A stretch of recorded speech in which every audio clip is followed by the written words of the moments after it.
Oh, family. Okay.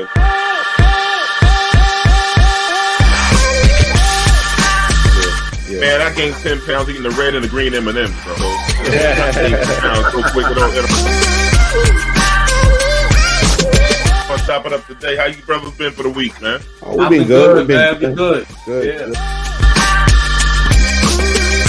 We can't ignore the ratings. I mean, this light skin thing is working for me and Derik. I heard it's more market.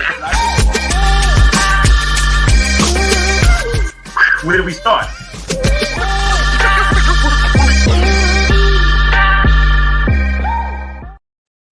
Yo, what's up?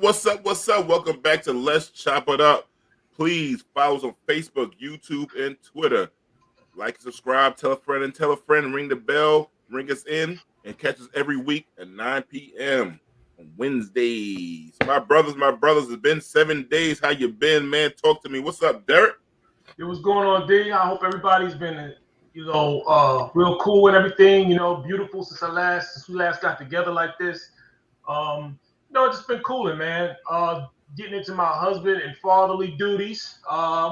Big thing. I've been out with my goddaughter, helping her get a car. She got her first new car today, so I'm really excited about the first new used car. But it's her first car. It's new to her. It's new to her. She made a nice, reliable purchase. We did a lot of research, and so I helped her with that. And I'm feeling very daddy-fied right now. You know what I mean? Really cool. So and just doing that, man, and putting time in with the family. Putting time in with the wife. We enjoyed ourselves this weekend. A little karaoke. You know what I mean? I love karaoke. All right. And just living life, man. And I'm back here with y'all. Just cooling. So I'm happy for the day. Yo, Derik.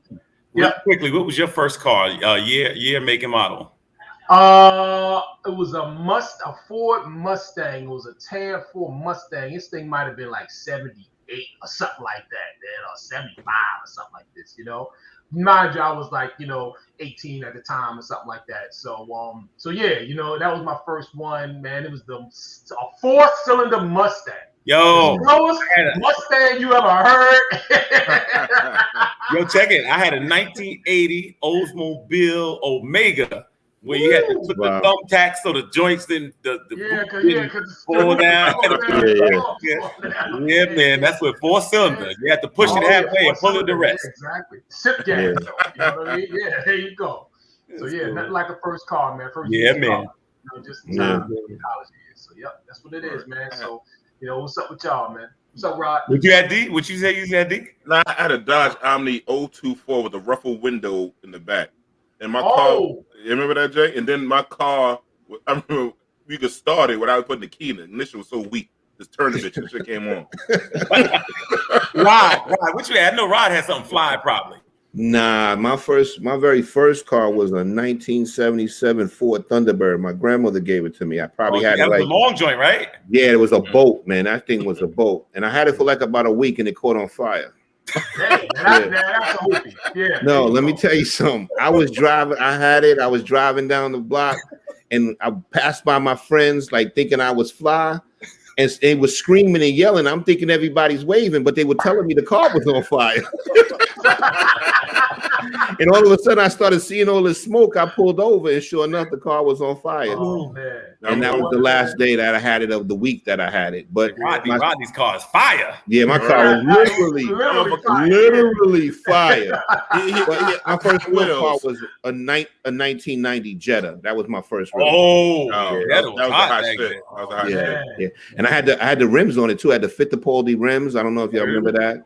Yeah. I was the man. Don't tell me you had the skirt. You were the man. No, I didn't have. I had a fin on the back. Yeah, I had a fin on the back. I didn't have a skirt. Right. I didn't have it all skirted out. No, but I had Fittipaldi rims. I got a fin on the back. Jetta was a monster, boy. It was. It was back then. Yeah, it was. Yeah. I remember I bought that car brand new. That car was $12,000 when I bought it. I'm showing my age though. Wow. Yeah. Kicked out though back then. Brand new, $12,000. Rappers made the Jetta. Yeah, sure did. I think it was light, right? Yeah. You can imagine how big ass is trying to get in the Jetta now. I can't remember last time I seen a Jetta. Like, I don't even think Volkswagen don't even make it no more, right? They don't make Jettas. If our big asses got in the Jetta, it looked like a baby's coming out of an egg. Me and Rob go. Yeah, we probably would tip it over trying to get out of it. Like a clown car. Yeah. Jetto's a dope ass car though, man. Yeah, it was. Rod, how was your week? What's the deal? What's the deal? My week was two things. I got a little older in the last week. I had a birthday. Happy birthday, my brother. I had a birthday, so I'm happy. Thank God I made another year healthy and in my right mind. Well, not everybody would probably agree with that, but you know. And the thing is, we had a crisis. Yeah, we had a crisis in my house today. Oh, what happened? I didn't get no nap. I didn't get a nap today. I was pissed. I'm not 100% right now because I didn't get my nap for showing off, right? That's right, for getting fly. Nah, but other than that, I had a pretty just laid back week. You know what I mean? Ain't nothing else happened. Everything's good. Thank God. Cool. Kelvin, what's up with you, bro? First of all, it's freezing.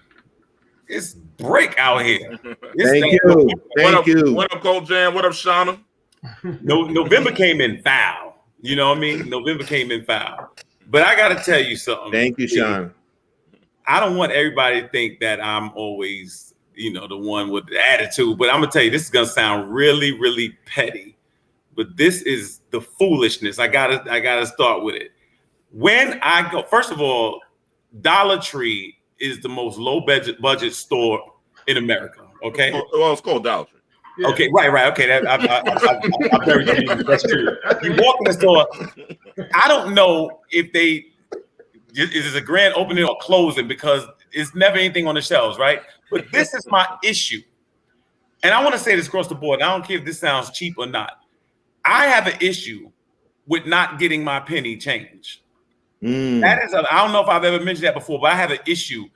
I'm checking out a Dollar Tree, and the dude is like, "I'm gonna have to owe you a penny," and I'm like, "How you gonna owe me when you don't know me?" I don't understand this thing. The penny is part of the change. I don't dismiss it. So my question is, why is it always got to be? I got to take the short. Why can't something be $1 and I give you 99 cents? Why it always seem like whenever somebody's shorted, it's on my end? I have an issue with the penny. I want my penny. I pick up pennies in the street. My grandfather, who lived through the Great Depression, was like, if he saw you walk past a penny, you had to get a lecture.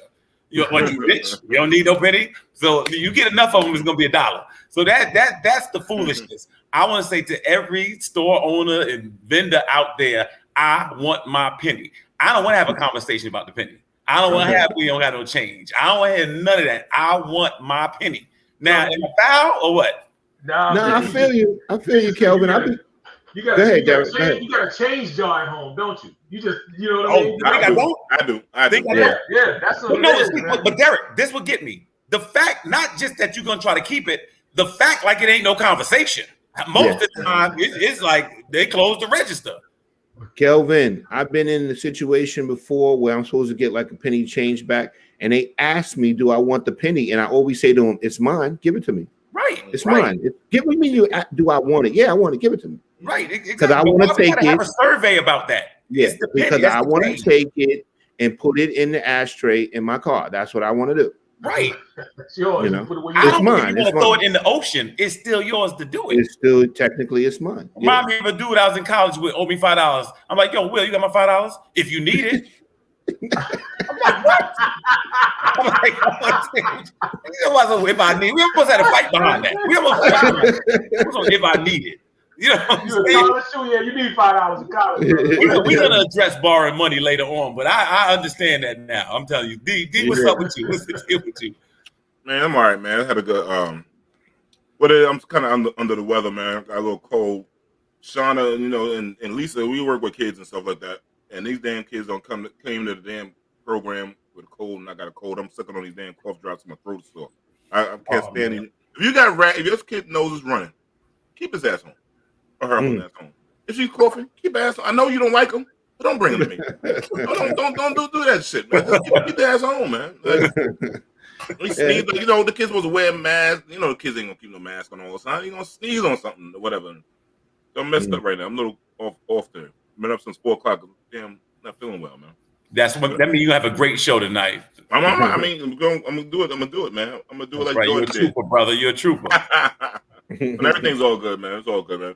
Could watch the Colin Kaepernick joint too, man. I had a good time watching that this weekend too. You have a chance to watch that. That joint is dope. Show it I to didn't the get around kids. to it yet. Show it to the kids. Show it to the kids. But speaking of entertainment, let's get on this chopping block. Oh no. Chopping block, right? We up to the chopping block segment. Kelvin, got anything else? You good? Nah, that was it. That's all I wanted to really break down. All right, let's get on this chopping block thing, man. Rodney Wilson, founding member of the Gap Band, is dead at 73. The Gap Band was on dope. Everybody knows Charlie Wilson and those guys like that. That's what the Gap Band. That's Wasn't you dropped the bomb on me? That's them, right? You dropped the bomb on me. Which was basically, which was radio-friendly Burn Rubber, basically. You know what I mean? It was the same exact beat, same exact song, just different lyrics and whatnot. Charlie Wilson. Yeah. Right there. Yep. Ronnie Wilson. Charlie, Rodney, and Robert, man. Yep. I remember. But you know what? I'll say this: music. those songs are timeless. You go to a barbecue now, put that on. It still holds up. I remember being a young dude, man, spinning my older brother's records, man. They had a little set, set up in the garage, and we get up there and I play the Gap Band, man. And I used to love that, man. That was one of my favorite. That was my favorite group, Burn Rubber. My favorite song, man. Love that, man. Ooh, man. When I had a Gap Band music, I think about drinking some Schaefer beer. Oh yeah, Ryan Gold. Do they still make that? Hell no, I don't think so. I don't think so. I don't think so. I haven't seen Schaefer beer. They still make bro. Pabst Blue Ribbon. They still make that. No. That's close. I remember my friend's father used to drink pink champagne. Hell yeah. That was Fancy Ripple. That's exactly what it was. Yeah, Fancy Ripple. That's Pink champagne, man. I can't fuck with that. But rest in peace to the brother. Yeah. Rest in peace. But speaking of more entertainment music news, Jay-Z was introduced into the Rock and Roll Hall of Fame. He had a great speech. He shouted out one thing that people say, even though him and Dame Dash got beef, he shouted out Dame Dash. He shouted out Biggs and Big Daddy Kane. People who got KRS-One.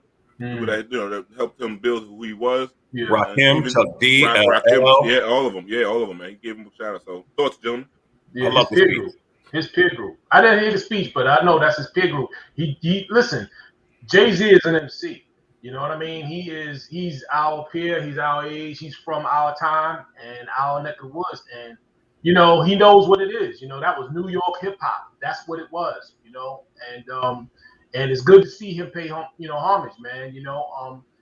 Listen, they need to do that. They need to do more of that. We need more characters. We need more people of his caliber stepping forward and just reaching back and showing what's up. He had this one line said when he was saying when he mentioned the Cold Cuss brothers, right? You know what I mean?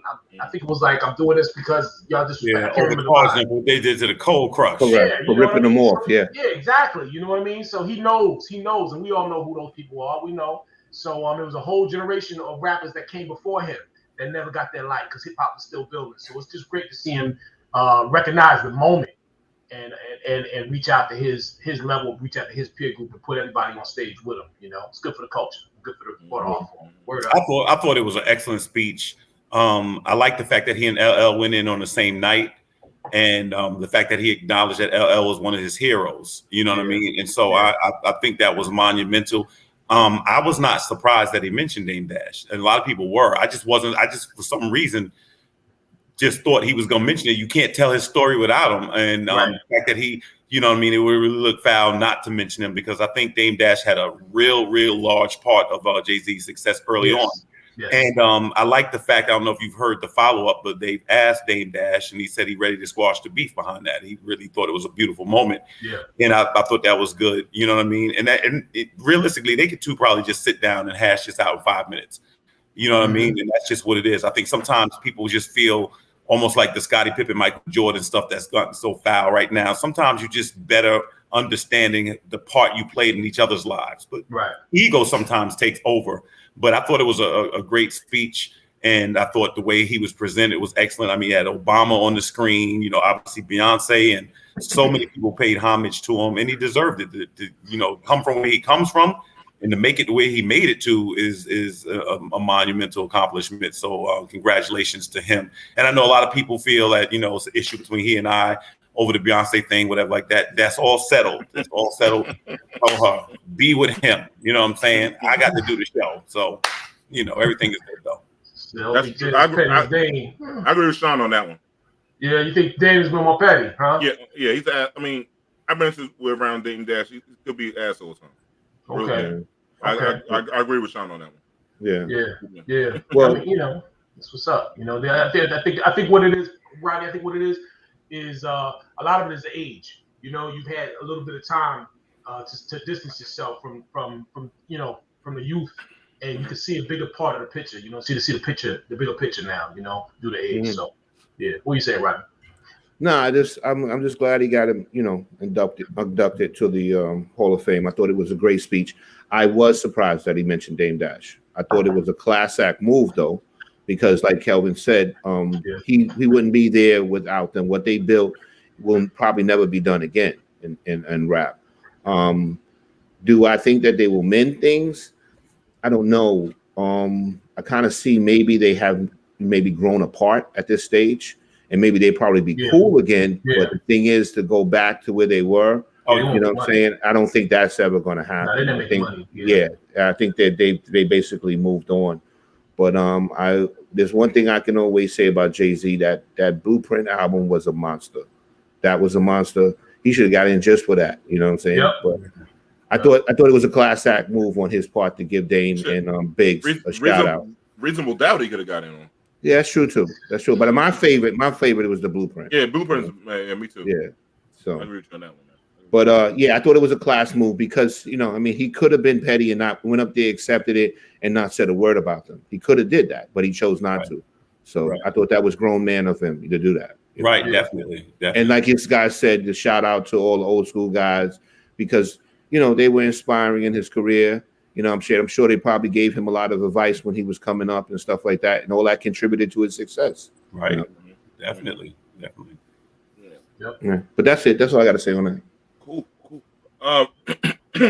Regina King was honored at the TLC Chinese Theater for her legacy in Hollywood. This sister here, man, we seen her come up when she was on 227, right? That was the first time we all got her with her. Regina King. 227. That's right. She produced. And who was her boyfriend, Rodney?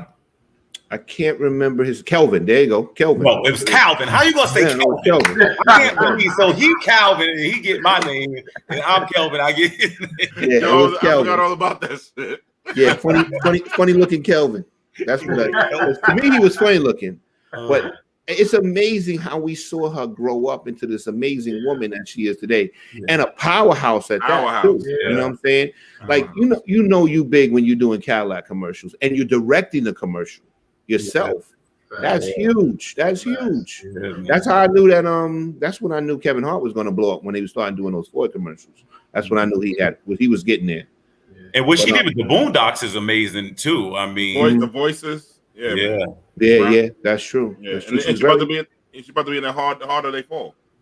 Yeah, she's that comes on tonight. Today it's out already today. Mm-hmm. Yeah, for those who don't know, it's a Black Western on Netflix, right? Yep. Okay. And all you ladies, Idris Elba was in it, so you can go check it out. And I think Desmond Lindo, Regina King, and who else? And my man that played in Lovecraft Country, the one that played Tick. Oh boy, what's his name? I forgot his name, but he's in that joint too. Yeah. So women, y'all got something to watch tonight. Yeah, she's definitely a woman. Yeah, absolutely. Absolutely. And she's about to do something for being an asshole. And she's about to direct My Friends movie coming out in probably 2023. So, Shauna, it was good. Oh, Shauna said it was nice. She said it was great. Yeah. Shauna, how you watching today? You must have been at work. Don't say you snitching, D. You dry snitch. Yeah. You don't know what time that woman had. She could have been in, you don't know. On a Zoom call. You watching her job. Yeah, maybe on a low. All right. Oh hell no! Ice Cube reportedly walks away from $9 million movie project due to the the vaccine mandate. Man, they could have shot me with damn HIV maybe. Damn. God. Yo, you know what's cool? The fact that he can afford to walk away. Like, Correct. That's a good look. Correct. That's a good look. You can afford to say, you know what, $9 million, I'm good. Yeah. You know what I mean? You go back to Straight Outta Compton. They was making no money. He said, and he had stood his ground there too. It was like, yo, I'm not signing the contract. So, hats off to Ice Cube. You know, if you got the ability, that's what money and capital should do. Give you that ability to have options, to make choices. Yeah, Correct. Kelvin, I'll say it for you, Kelvin. He has fuck you money. Yeah. That's the whole purpose of getting rich, so that you don't have to. There you go. You don't have to abide by other people's rules. You don't have to listen to them. There you and go. Like I said, $9 million seems like a lot of money to maybe us, the regular people, but I'm sure $9 million probably ain't shit to Ice Cube. He obviously walked away from it. Put yourself in position. You have to give a lot of these brothers credit to come from. I'm talking about low income housing, some of the most dangerous neighborhoods, and wind up being in positions where they are, globally recognized in entertainment and finances. It's a great thing. It's a great thing, and that hunger a lot of times can propel you to that. You have that drive and thing. That's why I admire people like LL. When there were no rap labels and you kicked the door open, you know what I'm saying? Mm-hmm. Stuff like that you found a way to actually do something that you've never even seen really accomplished before is amazing. Yeah. But you guys noticing a little pattern here? Everybody black that talks about not making taking the vaccine gets put on blast by the media. When today the news broke that Aaron Rodgers wasn't vaccinated and he caught COVID. I have to say that, even they're looking at the branding and the commercials and things like that, I look at it is a lot different. I have to say, even the way they brand it to the neighborhoods. And I'm wondering what other neighborhoods have done regarding the vaccine.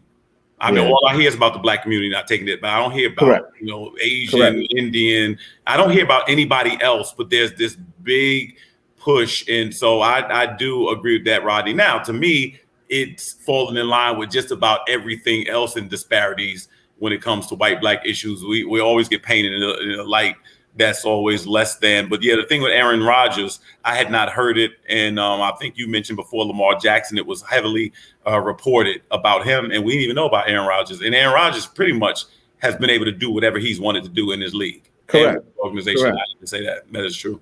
And he openly admitted he wasn't taking it because he has been taking stuff to boost his immunity and whatever. But let's see if Stephen A. Smith and them go after Aaron Rodgers on their show. Go after the bad. Yeah, but the thing is, I see the pattern here. I saw it coming before.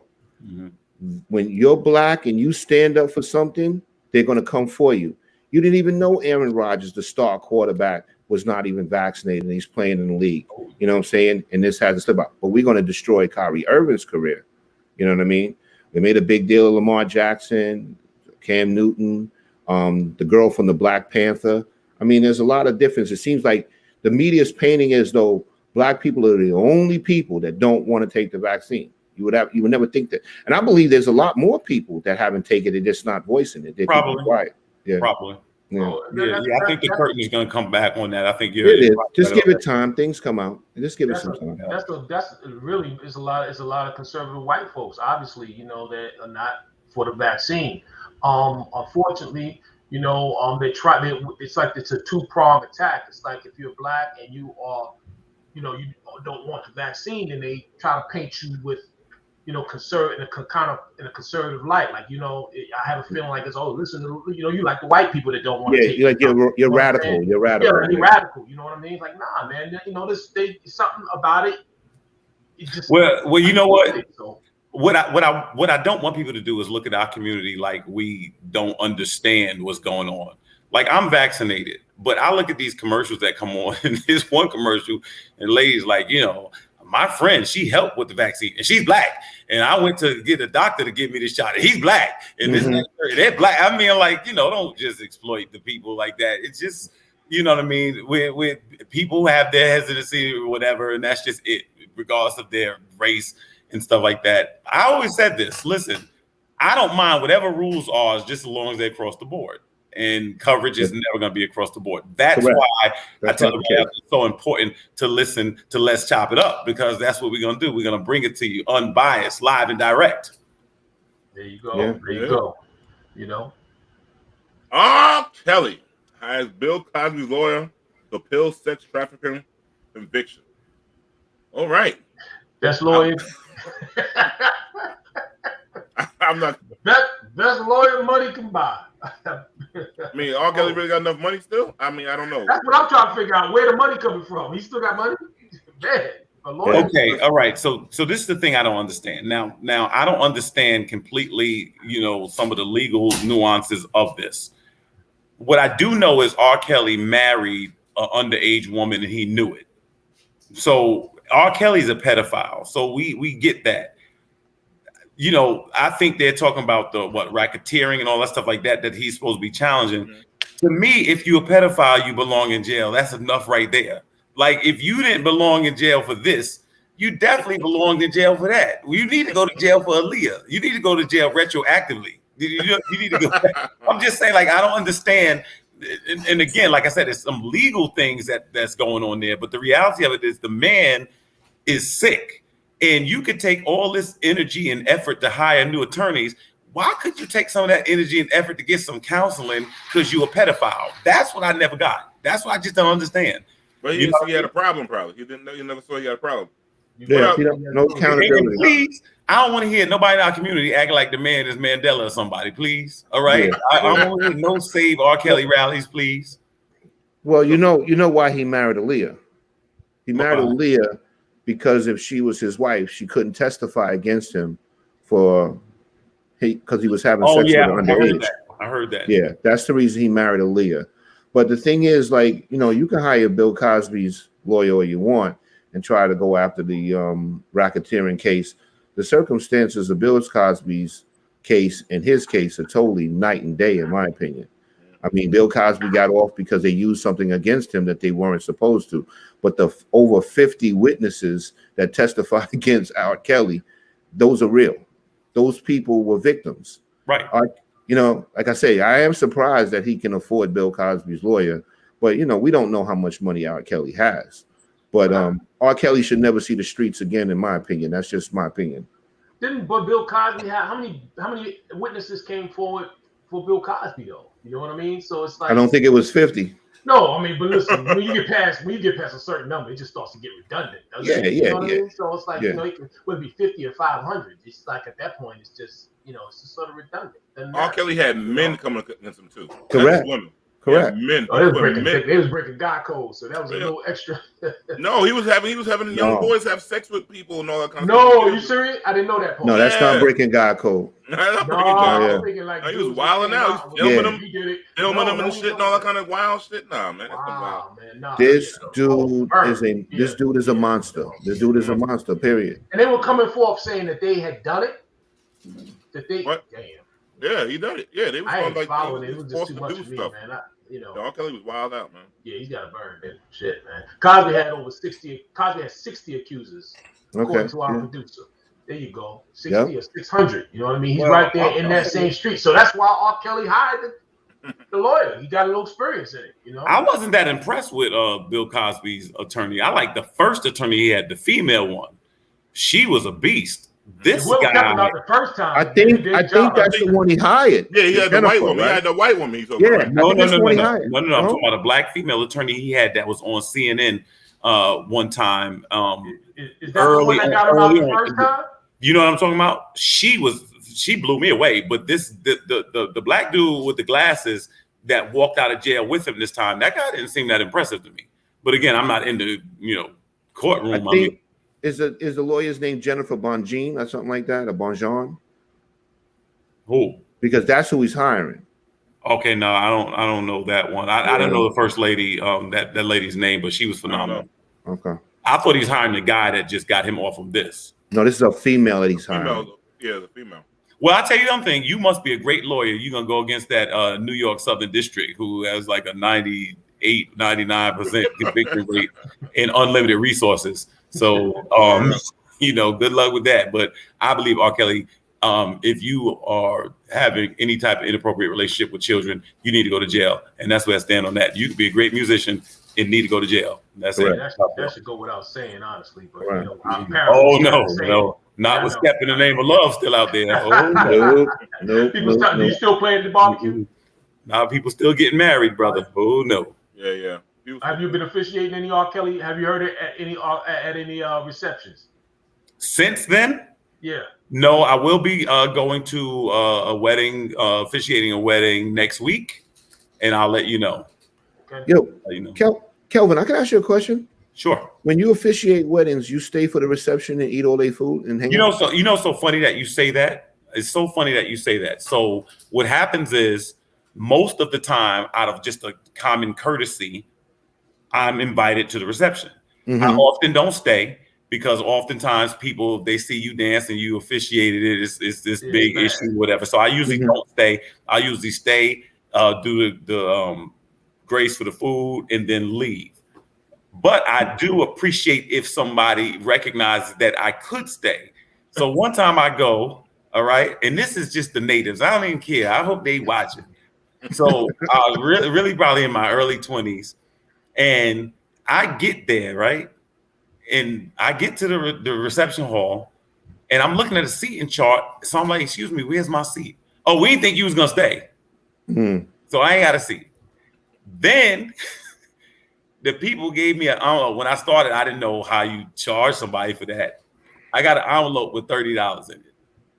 $30. Now the marriage license was $30 back then. Okay, so now, right? So $30. So then while I go with my $30, they made a mistake and put the receipt for the Stretch Navigator, and it was $800.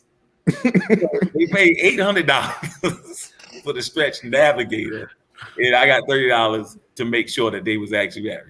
So Rodney, I do have some stories. I got one story with a groom was 2.5 hours late. The groom. Wow. He was probably rethinking it. Yeah. Or you with a side action for the last piece. Well, that's what you know why, Kelvin? Let me tell you something. That's what the bride's father pretty much thought, because he was tight. I mean, wow. Yeah, it was interesting. You know why I asked you that question? Why? Because I know if I officiated weddings, I would stay for every wedding, party, dance, and get drunk. I know it for a fact. I would do that. Man. So they be like, "Yo, the Reverend was off the hook." The wedding crasher, right? Yeah. Now I would have been invited, but I'd have been officiating. Then I'd have went in there and I'd have partied like it was 1999. I'd have went there and tore the place down. Like a Catholic priest. Yeah. Catholic priest. I'm just saying, they get drunk and listen. I mean, free food, free drinks. Hey, man, you know. Yeah, my pastor and wife enjoyed my wedding reception, and I paid him a couple $100 for his services. See, that's what it should have been. That's my frat brother, right, Shauna? I think that was my frat brother. Was it him? I paid a couple $100 for my guy. My guy was like about 2 and change. I had to pay him. Yeah, I think Shauna. I'm not sure. That was my frat brother. I think the dude with the circle. I'm not sure if that's the same. I didn't know you then, Kelvin. I didn't know you then. Let me tell you this: when I do weddings for the natives, okay, you may get paid if somebody get a chance. When I do it for the non-natives or lighter-skinned natives, the father of the bride runs to my car before I can get out. Oh, by the way, here this go. Mm-hmm. You know, but hey, but I love my people, D. You know, right on, brother, right on. Man, the natives got me tight. They shooting fireworks at right now. Yeah, I can't make this. It's November. I don't know what you celebrating on November. And D, no matter how you try, you know they celebrating Eric Adams. Yep, that's right. That's right. My frat brother. That's right. Reverend Anderson. That's right. But anyway, we're going to our first commercial break, man. Jamie, take us to commercial, please.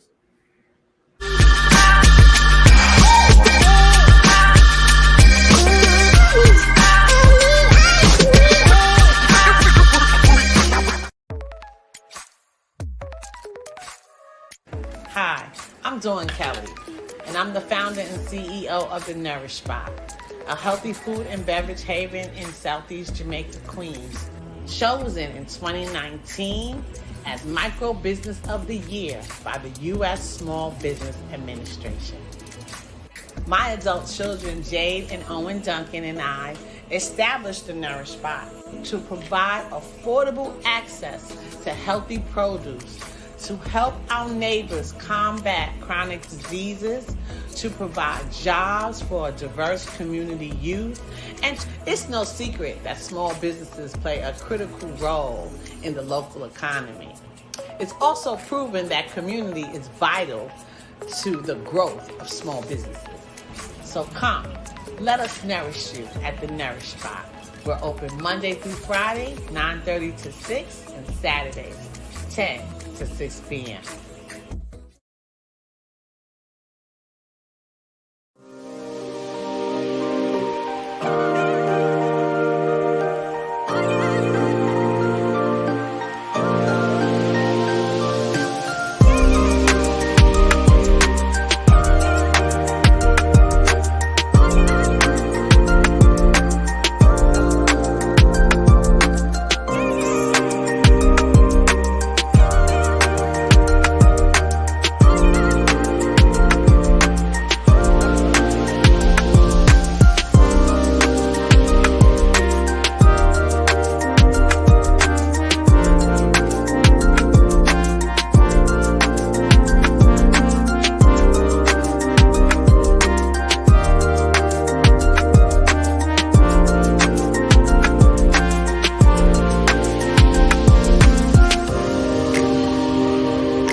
Welcome back to Let's Chop It Up. Please follow us on Facebook, YouTube, and Twitter.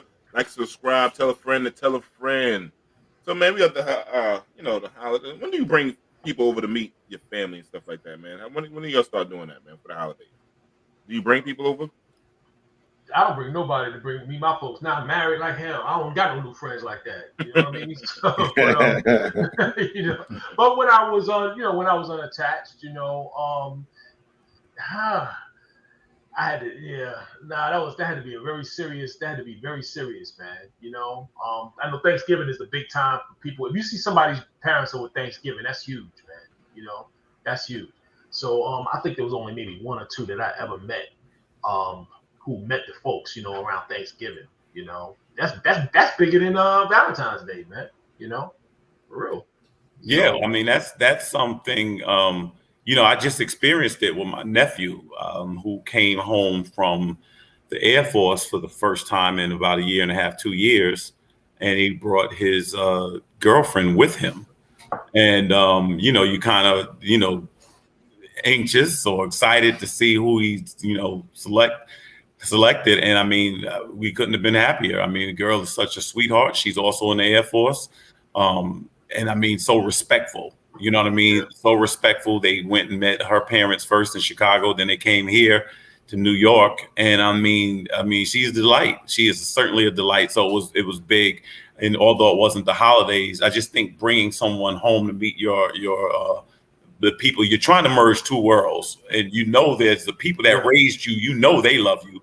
Right. Now you want to know how they take to the person that you now love. And so that's very interesting. And sometimes it's a swing and a miss, and sometimes it's a big hit, and for everybody whose mother is still involved, I'm sure that's a real nerve-wracking proposition, mothers have this real tight, relationship with their sons. And you get some mothers where nobody's good enough for their son. So, first impression, man, that's a huge first impression. And you see whoever you brought, man, they're on their best behavior. You're on your best behavior. Everybody's on their best behavior except for your own family. If they're going to your house, if they're going to your family, what if you're going to their family? What's that like, for you? That's nerve wracking. That's got to be nerve wracking. But what is it when you meet somebody's father? Like when you've had to go meet your when you were dating your wife, Derik, or any of you, when you met the father, how was that? I got good reviews because I learned from an early age how to shake a man's hand properly and how to look him in the eye. You know, Right. that first 3 seconds of meeting is very, very important. And I knew that from a very early age. So I come here and say, hey, how you doing, Mr. So-and-so? Nice firm grip, look him in the eye, chest out, looking at him. And I'm a fairly tall guy, you know, so I'm looking down, either looking down or looking at him eye level usually. And they go, okay, that's a very respectful young man, you know. You know, and there's, you know, how it is, you know, you pull him in, you let him know, you know, I'm right here in your space, I'm real. And a lot of times they were like, okay, well, you know what, that's a good young man, you know. What's going on with him? You know, so I did okay with that. Derek, you and D have boys. What about you, Rodney? You got boys and girls. So when it comes to the young boy that's interested in your daughter, how does that go? Fuck all that other shit. I try to intimidate. No, I'm serious. I do. I try to intimidate my girlfriend, my daughter's boyfriends. Right. You know what I'm saying? Yeah, I got you. I want to let them know. I want to let them know that this is not going to be an easy ride. You know, and Right. you know, my daughter. My oldest daughter, well, I only got one daughter that's really has a boyfriend or whatever, but Right. They know what time it is. I don't play that, you know. And Derek has a very valid point. Mm-hmm. If you shake my hand very limp, I know you're weak.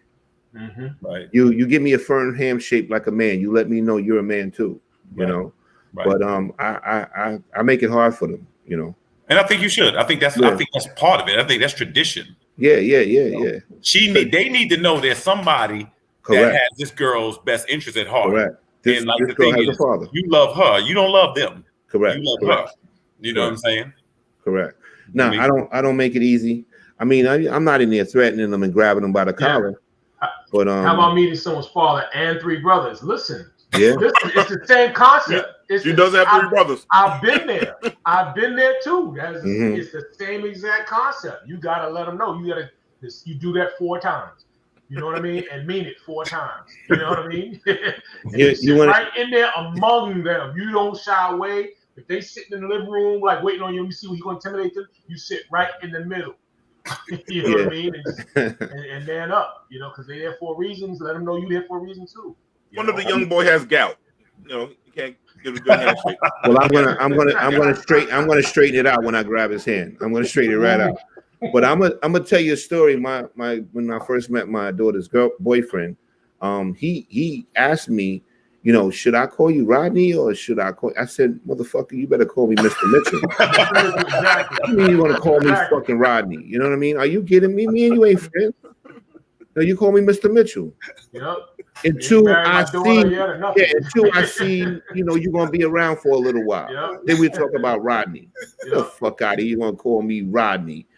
It's crazy. These kids today are out of their minds. Yeah. You know what? All your younger daughters got to do is just show this episode. They ain't got to do nothing else but just show this episode to the dude. That's real talk. That's real talk though. But I remember I wasn't even dating a girl, my homegirl living in Harlem. The father wasn't used to a guy with being polite. So when I called the house, the dude thought I was gay. I was just say hello, good evening, and the father thought I was gay. I said, what do you mean? I said, I said hello, good evening. Your father on the phone, answer the phone. He said, yeah, but he ain't not used to that kind of. I said, what kind of guys you date? Exactly. Yeah. What kind of nigga? Yo, motherfucker, your daughter here? Like, I'm like, where that bitch at? Yeah. Like, what the fuck? I'm like, I swear, I was so crazy. I'm blaming you for that, dude. I'm blaming you because you be going to the bad neighborhoods, and I mean, people, you know, he was brothers Crips. And he was expecting you to come with your pants under your ass too. Yeah, but exactly. This is the 90s, so you know what's gonna. But it's like, come on, man. Like, it was bugged out, man. I just don't get it, man. I mean, but you said it all best, man. You gotta be respectful, grip, look a man in the eye. Yeah. Look me. But maybe they wasn't taught that. The only thing with some of these young boys, they wasn't taught that. We grew up around men. D, you're 100% right. You're 100% right. Mm-hmm. Definitely. But that's going to tell you by you not shaking my hand firm that you're not around another man. Mm-hmm. You know? Yep. Yeah, but that's like, I mean, like, you know, manhood is, man, you don't get me started. So it's almost criminal sometimes for your kids to be a man now, man. It feels like, you know what I mean? For you to just instill in them the thing that, you know, you start dealing with phrases like toxic masculinity and all this other stuff, man, you know. And to a degree, yes, I know a lot of the things that we learned when we were younger Probably, it's not all good. I mean, we have to tone some of that down, but but we're talking about certain things, man. I just feel that are just essential for young men. How to shake a man's hand, how to tie a tie, how to walk and look at a man right, in the eye, how to use proper English. Let's start there, So yeah, I mean, just certain things, man, that just a part and parcel with the same attitude that comes along with the masculinity that they're also saying is toxic at times. So I don't know where they're coming from, but I just feel bad sometimes. I don't really know what to do with my kids sometimes. I know I teach my children. I try to teach. I know my oldest son, he's 19 right now. I taught him how to tie a tie. I taught him how to, do all of the stuff and as much as I could, But a lot of it, also comes naturally. A lot of it just comes naturally. It's just your natural nature, and it's just, and I don't know. It seems like even that is to a degree being suppressed somehow. So I don't really know how to attack it sometimes. I'm glad I'm married. I'm glad I don't have young girls or something right now. I don't know about the young guys right now. I don't know how they're gonna find good mates. So I don't know.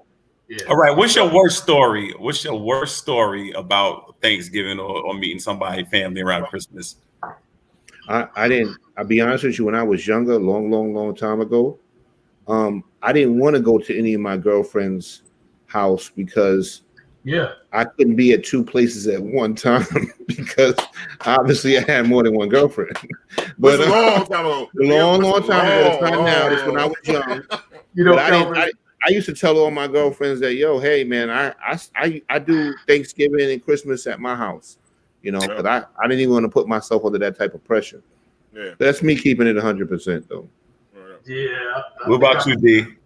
I got stuff similar to Rodney on that. Like, you can't go through your side chick. Like this is a long time ago. Yeah, long time ago. When I was running the streets.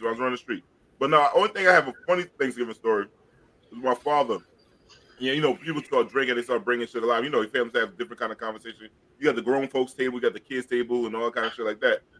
And this is the first time when I found out birth control doesn't work.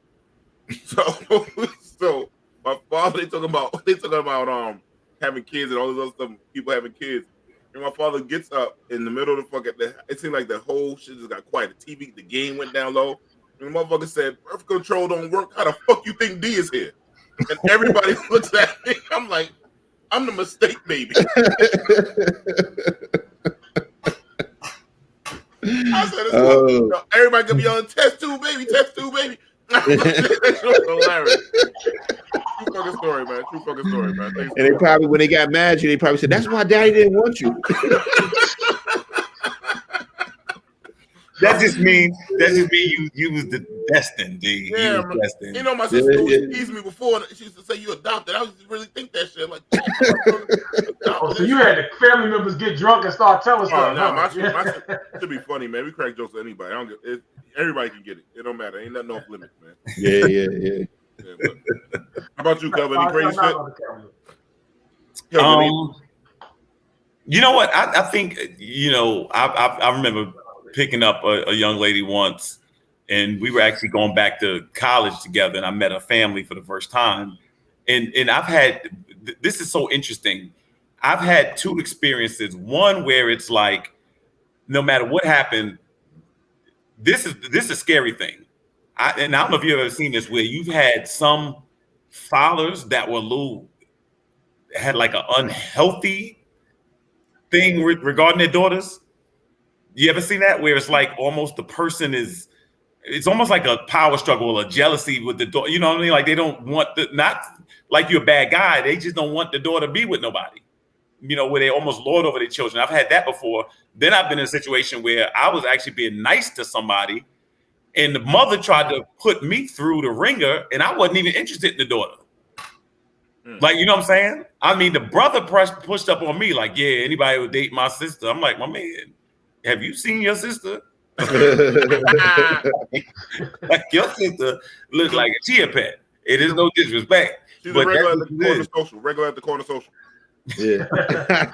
God damn, that night, man. That shit, I'm traumatized. So funny, D, I went by there maybe 3 weeks ago, just passing it, and you're right. That was an aberration, because nobody looked like that just lined up on it, like nobody. I know. It looked like We went firework night. That's what it was. It was fireworks. It looked like Rodney took us to the precinct and we looking at mugshots. Everybody laughed. I was like, God damn, there's a bunch of ugly ass. I ain't never seen that many ugly ass women. Yo, be nice, fellas. Be I'm nice. I know I ain't the best looking motherfucker, but God damn. Oh, man. Them all look like broken crayons, and you don't use them shit. This is horrible. Man. I never seen a bunch of ugly women, man, like that, man. They were aggressive. They coming over a table full of 4 over 6 foot tall gentlemen. I just can't get over that. Like they can, hey, what's up? What y'all doing? What y'all drinking? Yeah, But I was like, oh shit. No shit like that. Never seen much ugly women so aggressive in my life, man. God, no, we did stand out in there. I mean, there's no way you couldn't notice us, especially when we were coming in. You know. Yeah, you're right. Yeah, but god damn, man. Ooh, that's no shit. Let me go move on. Yeah, sure. They said don't bring a guest over our house unless you've been dating for a year. That's true. That's true too. That's true. That's true. That's real fact. You shouldn't bring a guy, girl that you're seeing or whatever to your family and you just met them or you only been in a relationship with them for like a month or whatever, because you don't even know if they're sticking around. You know why you're going to bring them to your family and all that stuff. Right. That's a lot of pressure, man. That's a whole lot of pressure. Yeah. You gotta really know where you stand with this person or know that they are really going to be with you before you start inviting. Any of y'all got a guy in your family that every time we bring a new chick around, this the one? Yeah. Oh, that's the one, man. I'm telling you. Yeah. Come on, yeah, bro. This the one like your other 3 wives, guy. Knock it off. She wake up in the morning. This the one. Other ones she's breathing. She's the one. This the one. Yeah, man. Anyhow, man. Last night was election night across the board everywhere, man. Here in New York City, Eric Adams was elected mayor of New York City. Second black man, because the other guy was the governor, Patterson, right? So yeah, David Dinkins was the number 1. So this is our second one right here, man. So what you think about this brother Eric Adams? We have to give it some time and see. We don't know if it's going to be politics as usual or it's going to be a different tone. But I mean, in that debate, I kind of picked up that Kelvin ran out of here. But in the debate, he kind of like he gave a lot of favor to De Blasio. So, De Blasio helped him out. Politics is politics. But it's to me, we have to wait and see what he's going to do. You know what I mean? Especially with the police department. That's going to be the interesting part, considering that he's former law enforcement. He's a retired captain from NYPD. So we have to just wait and see. Right, that's your question. So you say you're going to be for the police department. So he got 2 things. You got to get the police department in order. And also you got to figure out, he said he's going to sit down with the, Kelvin having technical issues. He'll be back hopefully soon. Okay. He also got to deal with the whole mandate coming to see what's up. He said he's going to sit down with the unions. What do you think is going to happen? Is he going to be able to do all in the first 100 days? Or what do you think is going to happen? Well, is he going to reform the police department? How long do you think it's going to take him to reform the police department of what we've seen over the George Floyd and everything going on too? And what needs to be reformed in the police department? I keep hearing that. He's someone's going to reform. I'm a Long Islander, so no dog in the fight.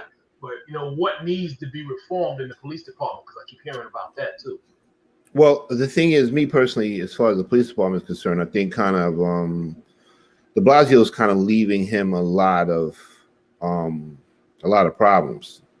We're going to start with the mandate. A lot of people left the police department that were able to retire, so there was a mass exit out the door on that.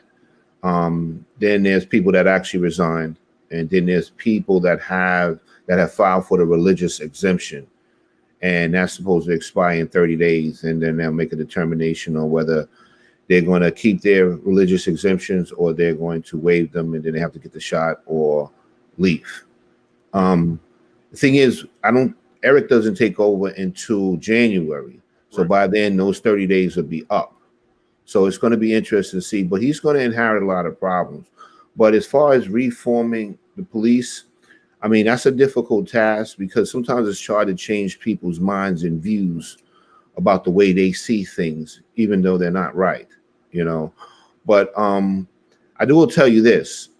If he can fix it, if somebody can fix it, then he can, because he's He's former police, so he knows how the inner workings should work. You know, you're going to have to do some staff changing. You're going to have to set a different precedent, and you're going to have to hire a whole bunch of new people. That's another thing, because now the police department is a little bit depleted. A lot of people left, you know, just from retirement. Because if you had your 20 in or your 25 in, people left that they didn't want to take the shot. So he's got a big task on his hands, man. But I mean, I don't have all the answers. I mean, certain things I could probably give you a little bit of my opinion on it, but he's got a big task at hand. So in essence, it seems like, you know, since you allude to like the mass exodus, it's almost like a clearing away of, you know, what was there before. He has a unique opportunity to change the culture in whatever way that, let's say, the culture needs to be changed, whatever procedures need to be changed. Now is a pretty good time for him, you know, because so many people have left. And it's just me again. It just seems, you know, it seems like, you know, now would be a good time if he was really up to the task, you know. So do you think that he's up to the task? You think he will succeed, or, you know, what are your thoughts on him and his stomach for it? Yeah, I like I said, I don't know, because I've never seen him as the mayor before. You know what I mean? You touched on something about the culture of the police department. I believe the culture of the police department can be changed if you change the people in it. You know what I mean? To some degree. The unions are a big part of the problem with the culture. You know what I mean? Because they try to act like they got the cops' best interests at heart, but they don't. They don't. You know, they have their own best interests at heart. They're focused on their own agenda. You know, when it's time to get on a soapbox and grab some attention based on a case, that's what they do. You know, at the end of the day, they don't stop nothing. They really can't help you up to a certain degree, but they pretend that they do. That's part of the culture as well. You know, looking like, we got your back. We got your back. You ain't got my back, man. You can't help me. You know, you can't help me.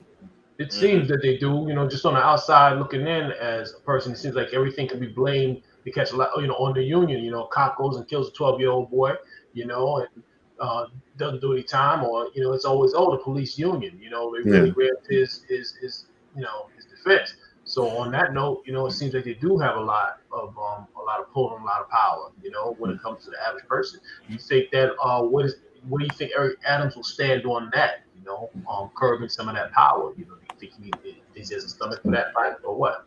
What's his? And I think he was borough president before, wasn't he? Yeah, he was Brooklyn borough president. Right. Yeah. You know, so what did Brooklyn like? What did he do in terms of Brooklyn? You know, does anybody know? Like, you know, because I think that would be a good instance, or a good measuring stick to see what he could possibly do as a mayor. You know. Yeah. I mean, but controlling a borough, Derik, is a lot different from controlling the whole city. Yeah. Right, but I'm speaking in terms of, you know, attitude. You know what I mean? You know, how he approaches things, because like, because again, it is different. I think that there are different practicalities that come with being a mayor versus being a borough president. You know, I think maybe as a mayor you start dealing more with budgets and whatever else, you know, you got going on. And a lot more politics involved in being a mayor. Yeah, sure. Yeah. I mean, from what I've seen in Brooklyn, working in Brooklyn, it comes across like community, as a community, like almost like a community officer. I'm gonna say Rod, that's the title of it. Comes across like really understanding, sitting down with the people. First thing he did say, he will sit down with all the unions on day one, which will be what, January 2nd, I believe he gets it. Gets in actually the first. It's the first. Is the first on New Year's Day? It's January 1st. So January 1st he gets to rolling. So he's gonna sit down with the unions and figure he could work something out. And I think with that, what Rodney's saying, like he knows how the unions are, especially with the police union. I don't know if he knows how the fire department.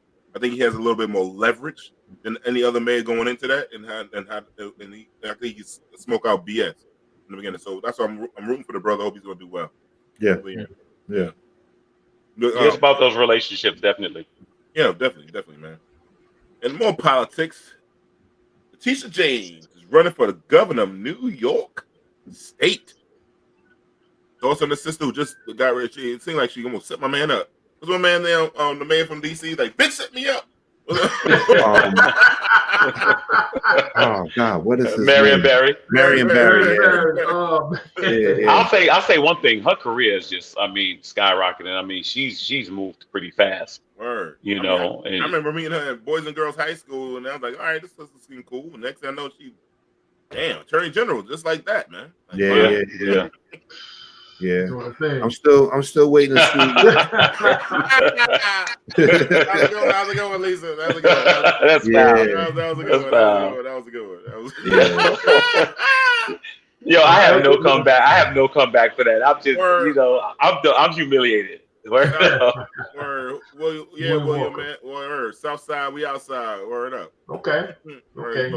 Queens do. I'm still waiting for Letitia James to drop this case she got on Trump. That's what I'm still waiting for. Yeah, man. She got to she'll be governor. What she running for governor? 2023? No, what year we going to? 2022, right? Yeah. Yes, 22. 2022.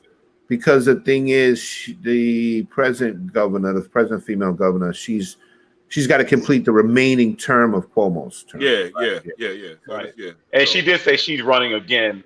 And I think she's definitely primed to get beat. I mean, I don't see anything.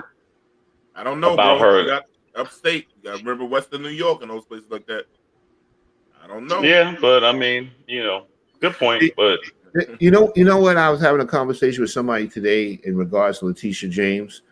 The thing is, I think a lot of people are waiting to see where she stands with the mandate. I think that's going to play a big role in this election as well. Because the city's so divided, you know what I mean? So I think that's people are waiting to see where she stands on that, And Curtis tried at the last second. Curtis tried to say, look, I'm going to rehire everybody that doesn't take the vaccine and all those different things like that. So he tried to go that route, But he's a liar.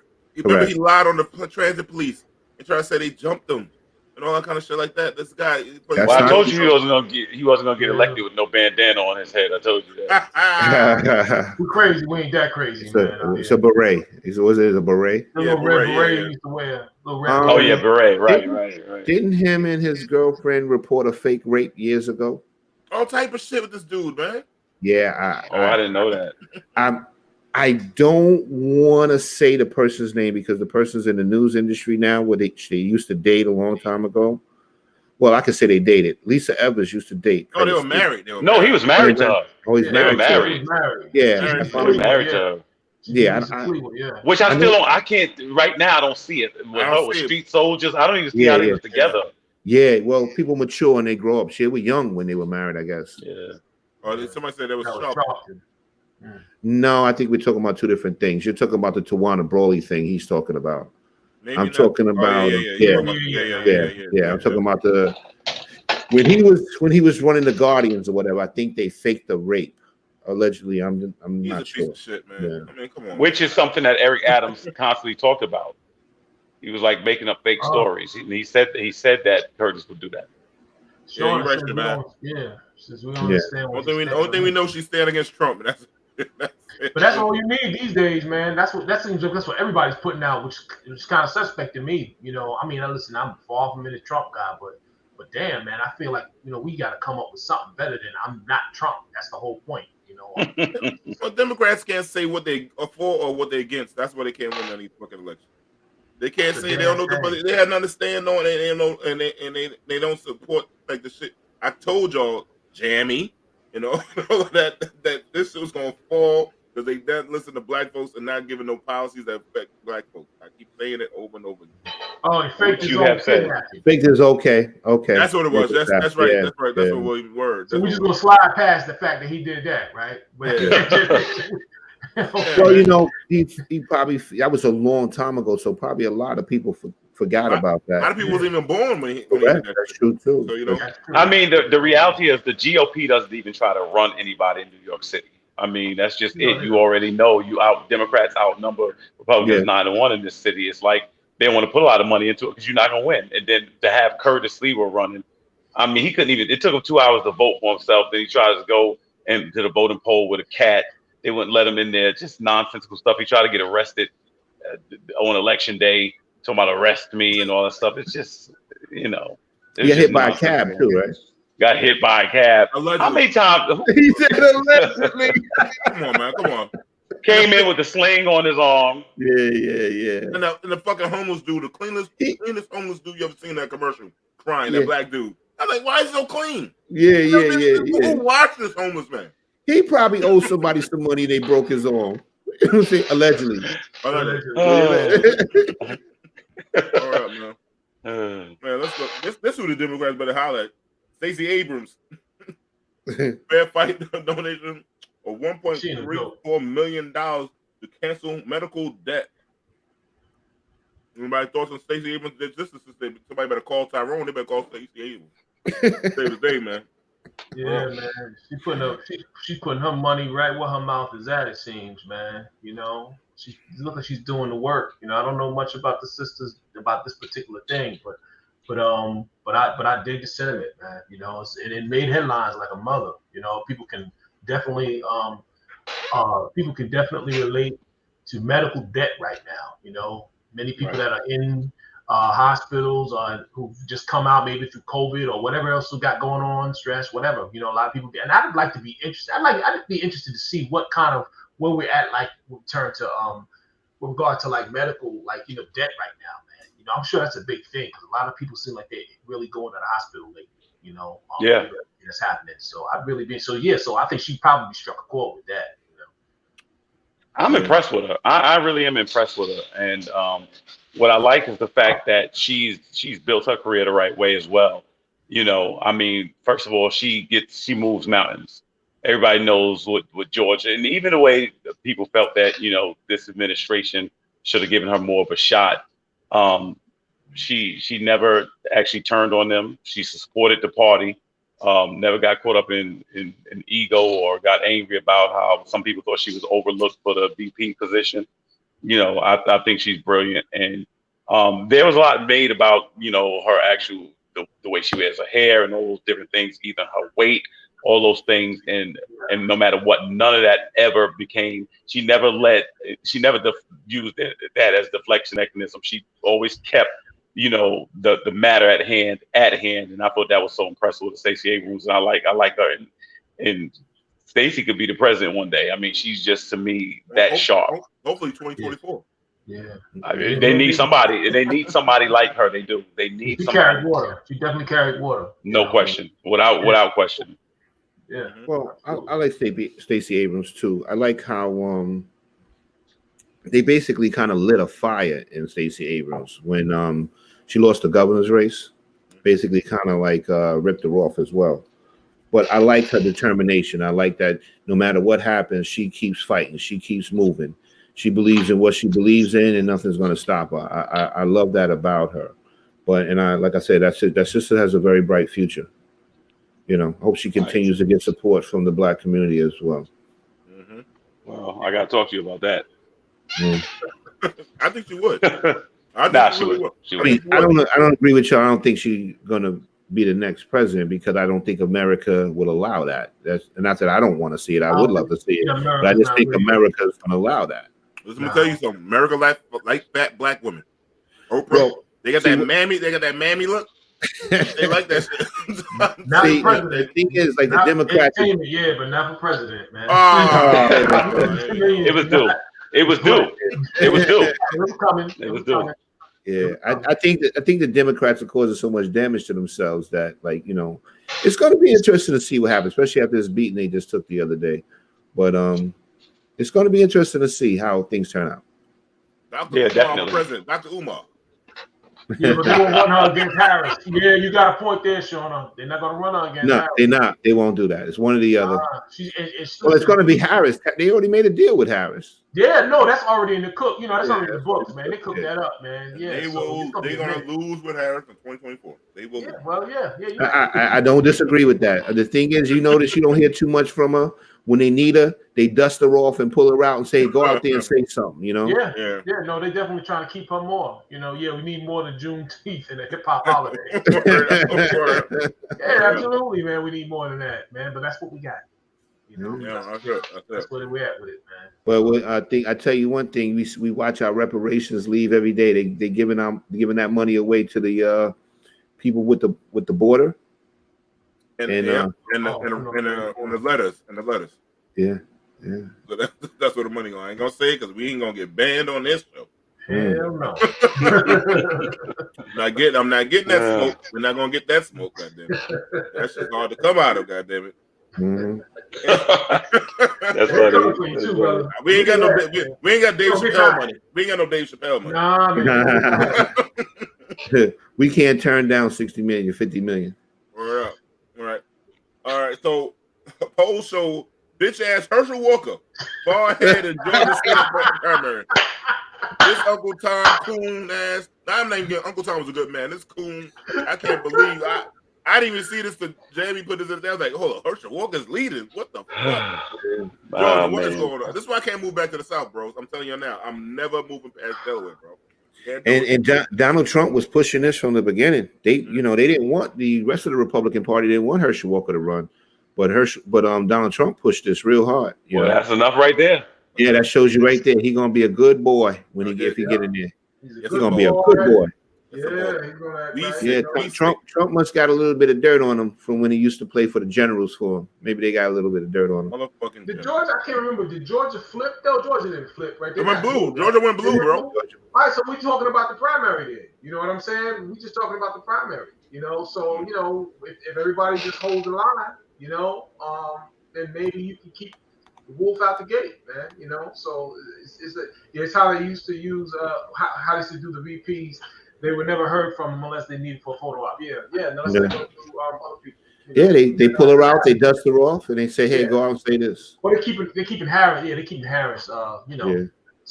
In the back pocket. But Herschel, he's come on, man. Georgia better run. They just need to run T.I. or Little John out there. Yeah. They own Georgia, man. Yeah. Oh, that's hilarious. Or Jeezy. Jeezy, word up. Jamie, man, it's time for us to go to another commercial break, man. Take us a break, Jamie.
Welcome back, brothers.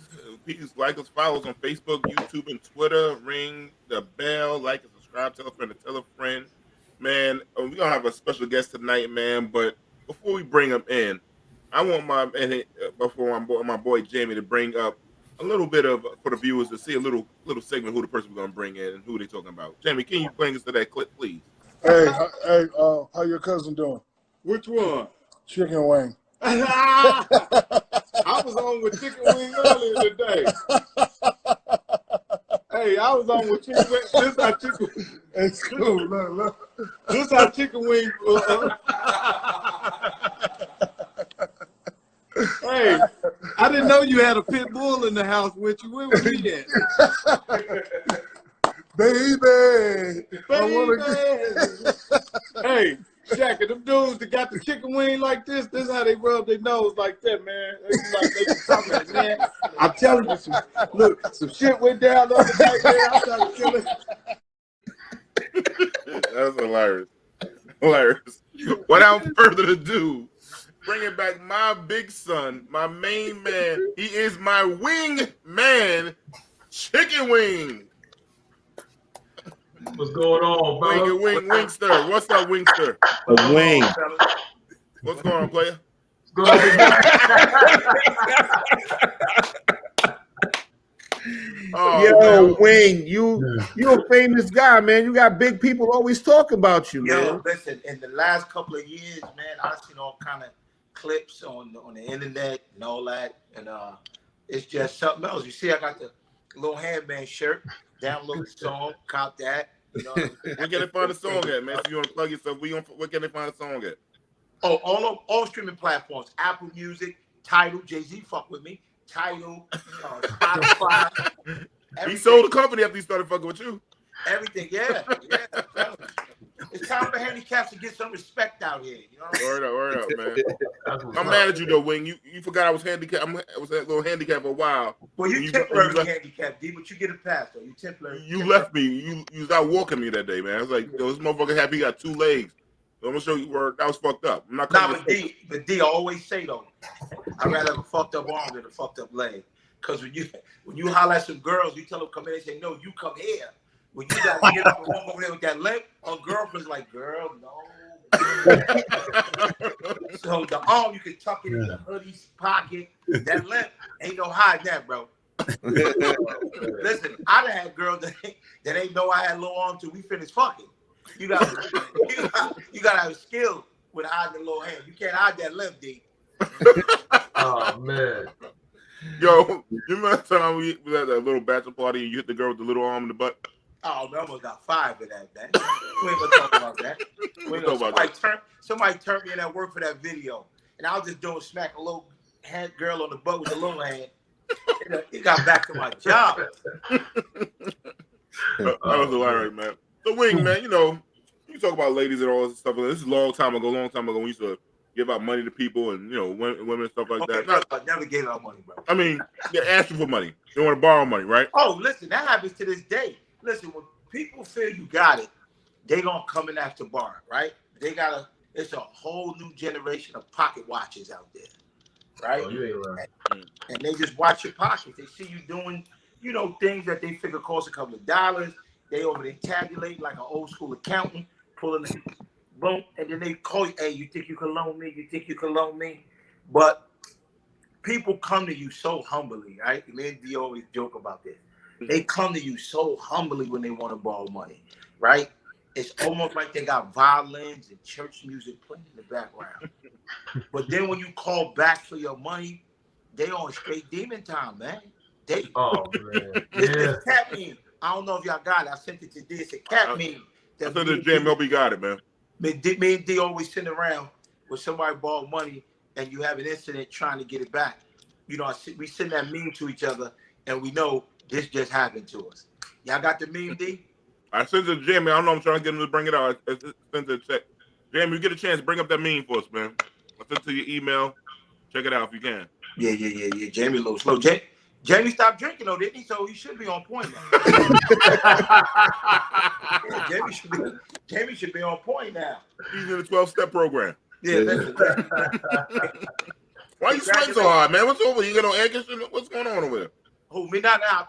Let me tell you what happened. I just ate some hot ass nachos before y'all got on. I was a little hungry and I figured we'd be on for a while. So let me get some to eat, but I put too much chili pepper in it. And that shit was hot. It's gonna burn you on the way out. No, you get burned going in and coming out. Yeah, exactly. You can take off, man. Now, if you drink a lot of milk, it won't burn coming out. It's a little trick I gave you. Learned that in prison. Long story. Oh God. All right, so Chicken Wing, what should people know when it comes to, first of all, how do you decipher who you're gonna loan money to? Okay.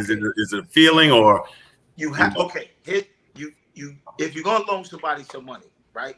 Mm-hmm. You have to loan it to someone that has a steady income.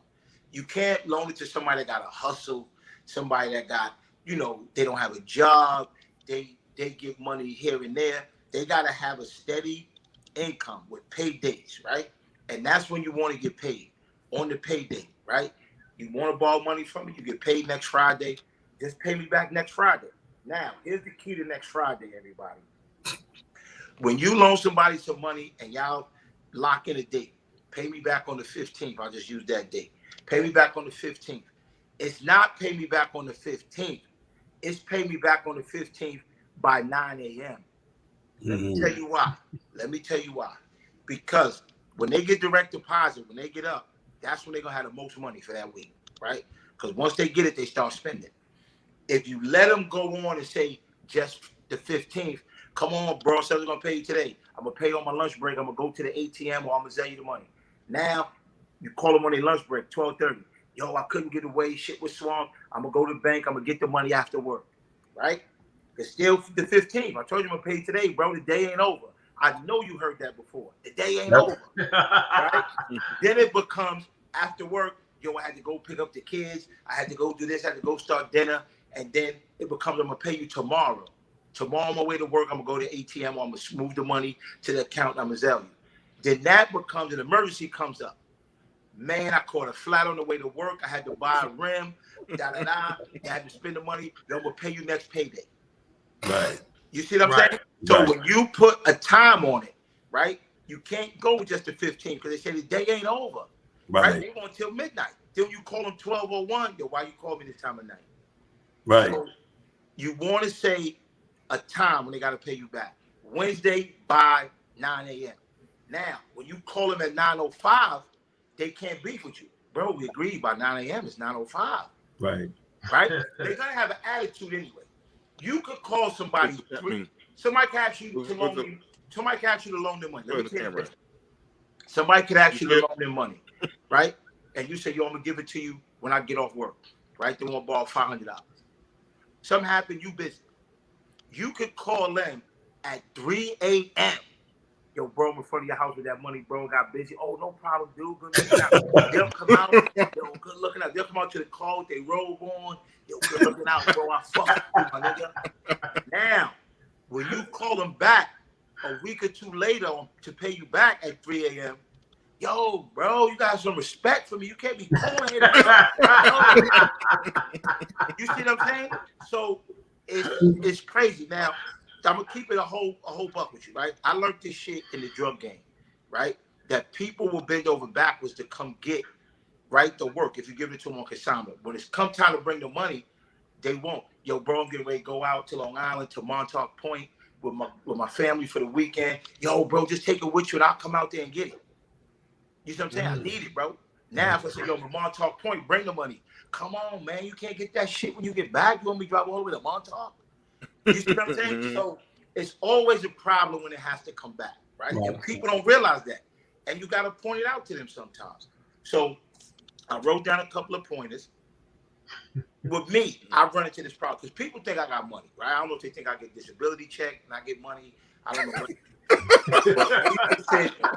People tend to call me to borrow, and I try to help a lot of people, right? Because in my life, I've been helped by a lot of people. So what happens is people don't like when you ask what the money's for. Yo, Wayne, you loan me $500? My thing is always, for what? They're like, come on, you gonna loan it to me or not? But I explained to them, I said, here's the reason why I asked, right? Me loaning you this $500 could put me out of my way, right? Right. Put on something I want to do. So if you want to borrow this $500 because you want to go to the racetrack and bet on the horses, or you want to do some dumb shit with it, or some new Jordans coming out, I have to figure that more important than what I may need to do with my money. Right. Right. So that's why I tell them I need to know what it's for. Right. I'm not trying to regulate your life or anything. I need to know if it's important enough for me to go out of my way to loan it to you. Right. That's number one. And the thing is, like I said, when you get it back in the morning, and never tell people that you don't have it. Right. A lot of times somebody say loan me money, they be like, bro, you loan me $5? Ah, man, I ain't got it. Just had to get my boiler fixed or whatever. But then they watch your Instagram, social media's out. They see you out doing some balling shit. You out at Roof Chris, Fresco's, doing some balling shit with your family. Now, this nigga raw the sucker, bro. What I do is tell me no. He out here with his family balling. So what I tell him is, right? I can't do it. Right? Yo, you call me $5? I can't do it right now. Right? And then when they ask why, because they're gonna ask, yo, why not? This is the showstopper right here. Personal reasons. That's ingenious right there. They can't say what is it, It's personal. Right. You know what I'm saying? Yo, I man. can't do it right now. Come on, man, you shit important, bro. Why not? Personal reasons. Now, if they say, "Why, nigga, you won't get my personal business?" Yeah. It's personal. Yeah. So you got, because people don't like no. They always say that hindsight later. All the nigga had to do was tell me no, but then you tell them no, nigga, raw disrespectful, nigga, deep disrespectful. Now, so you want to let them down easy, right? And you can't loan money to everybody, right? And one thing, I have a big mouth, right? DC, I can't hold water, but I don't. But what I don't do is let people know who I loaned money to, right? One, respect for the other person. And then they'll come back with you. You loaned that nigga money. You see what I'm saying? So I don't put the business out there for two reasons that I loan money. Also, sometimes when I mess with people, and D loves this, that's why he wants me to come on this show. Sometimes when people ask me money, they have the audacity to ask me, I fuck with them, right? And I say, listen, and I wrote it down, I say, I can't interfere with the lesson God is trying to teach you right now.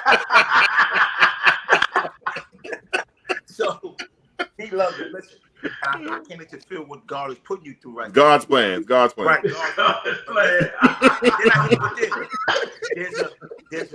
There's gonna be a blessing in the lesson. Another thing they can't argue with. That's what I'm really kind of like. This one had the nerve to ask me to borrow some money, right? And then another hard thing, right? So I try to look out for people. Like the girl just burnt me $400. She asked me $100. She was moving, blah blah blah, and she got a job and everything. She lived a little distance, so I loaned it to her. Right? I heard from her every day. I would call you, so my mom don't forget Monday. I haven't heard from her since Monday, bro. I haven't heard from her since Monday. So, you know. Usually, like if somebody borrows some money, I give good advice. Like D loaned the girl some money one time, tried to help out. Girl, we both know, friendly thing, nothing romantically involved. D didn't get advice from me till after she burned him. He loaned I think $1,100 to do something for her kid's birthday. She tugged at his heart. She was at a place they didn't take cash. They needed credit cards. D charged. She said, D, I'm coming with the cash right now. She never came to D house. She put D off for the longest. And D, you know, D gets a little around. I don't know if you know, D's flat is Dominican cab driver. Oh man, go ahead. That's allegedly. He can get violent, right? But I told D, allegedly, you can't stoop to that level when you're dealing with these kind of people, right? You shouldn't loan to the money, but here's what you do. And I called Good Money. D was like, yo, you must be psychic with this. He calls me psychic with that and the Instagram algorithm to get girls to jump in your DM. That's a whole nother. But D, I told D, sue her. And D said he did the cartoon shit. What? I said, D, sue her. He said, what do you mean? I said, go to small claims court, file a claim, have her served. She's a street girl. She gonna look at when she gets served. Fuck this shit. She gonna throw it out. D's a pussy. He's a bitch ass nigga. That ain't trying to sue me. She's never gonna show up to court. You're gonna win. They're gonna garnish her pay. They're gonna put a lien on her shit. Everything. Sure enough, D said, yo, you right. I think it was like $75 to pay the processing. D sued her. I told Jerry the same thing. She never came to court. That girl started copping the plea when she got served with the garnishment on her pay and liens on her shit. So you don't have to handle it the street way. If D did bit violent, yo, I'm gonna slap the shit out you when I see you. She, I'm gonna tell my boyfriend. She did tell her boyfriend an exaggerated story. No, she did tell her boyfriend. Right, but yeah. I told him I'm outside right now. But when you sue him, right? And I learned that from a white guy when I was in prison. He was like, yo, you know, he talked straight and said, yo, you black people too violent. You gotta learn to handle things. If it's over money, sue him. Sue him. And I learned that. You sue somebody, yo, it fucks them up. We all like nodding, like, yeah, you got it, boy. Yo, they expect you to come the violent way. This is a true story. Not about loaning money. D knows this girl, Chrissy, right? Chrissy's a good friend of ours. She got this big boyfriend, right? He picked things up and put things down. So I used to make jokes about him. So he found out, he saw some jokes that I wrote about him in the text because they had Thanksgiving one year at a mother house, and I said he had to sit outside and get his food through the window because he couldn't get the So he saw that, and he told Chrissy, that's the girl, and he told Chrissy, yo, when I see him, I'm gonna break his fucking jaw. I'm gonna break his jaw. So Chrissy called me to warn me, yo, if you see my boyfriend, I won't say his name. If you see my boyfriend, he said he's gonna break your jaw. He's serious. He's mad. I said, Chrissy, listen to me. Listen to me good. You tell him this. Tell him that I said, if he puts his hands on me, I'm gonna sue him. Right? He owns a 2-family brownstone in Brooklyn. I said, you tell him I'm gonna sue him. She said, you sure? I said, I swear to tell him that. She told him that night. You know, she called me back the next morning. Said, yo, I told him that. He calmed right down. He said, just tell him stay away from me. I said, right. Now, if I said, yo, tell him meet me something, he'd have put his sneakers on, tied up, and came. But when I told him I'm going to sue him, he got some shit. I went to the courtroom. First of all, I put my little hand right here when I went to the courtroom. Then they found out when it was over. They looked like a poor handicapped kid. Right? Girl, suing. The boyfriend beat him up, took advantage of it. She is big size. And then he's a big man. And then he gave me everything he got. So don't be afraid to sue somebody if they owe you. Small court is your friend. I'm telling you, D could attest to that. Small claims court is your friend. So Wayne, tell them about what do you say when people call, like somebody said, man, they call you issues and they need something. What do you say to people like yo, I need something? And what do you say? The advice you got from our good friend from Dula. This is another good thing. Don't ask any questions. When somebody calls you with a problem, don't ask questions. If you call somebody, hey man, what's going on? Hey, what's up, sweetie? How you doing? She said, oh man, I'm going through some things. This goddamn landlord. I'm like, oh, okay, well, let you deal with that. I'm gonna call you back in a couple hours. Do not ask what's going on. What happened? What's he doing? Because now it seems like you're concerned and you want to help and you want to help solve the problem, and that's when they're gonna ask you for money. Right. You know what I'm saying? So when you call them, they're like, oh, this goddamn car's acting up. These fucking brakes again. Okay, listen, let me let you handle that. I'm sorry, call. Let me let you handle that. I'm gonna call you back another time. And get off that motherfucking phone. No, this is true shit. Listen, this is true shit to live by. Don't ask any questions. When somebody telling you something and you know it's a money thing, right? Boom. Don't ask any questions.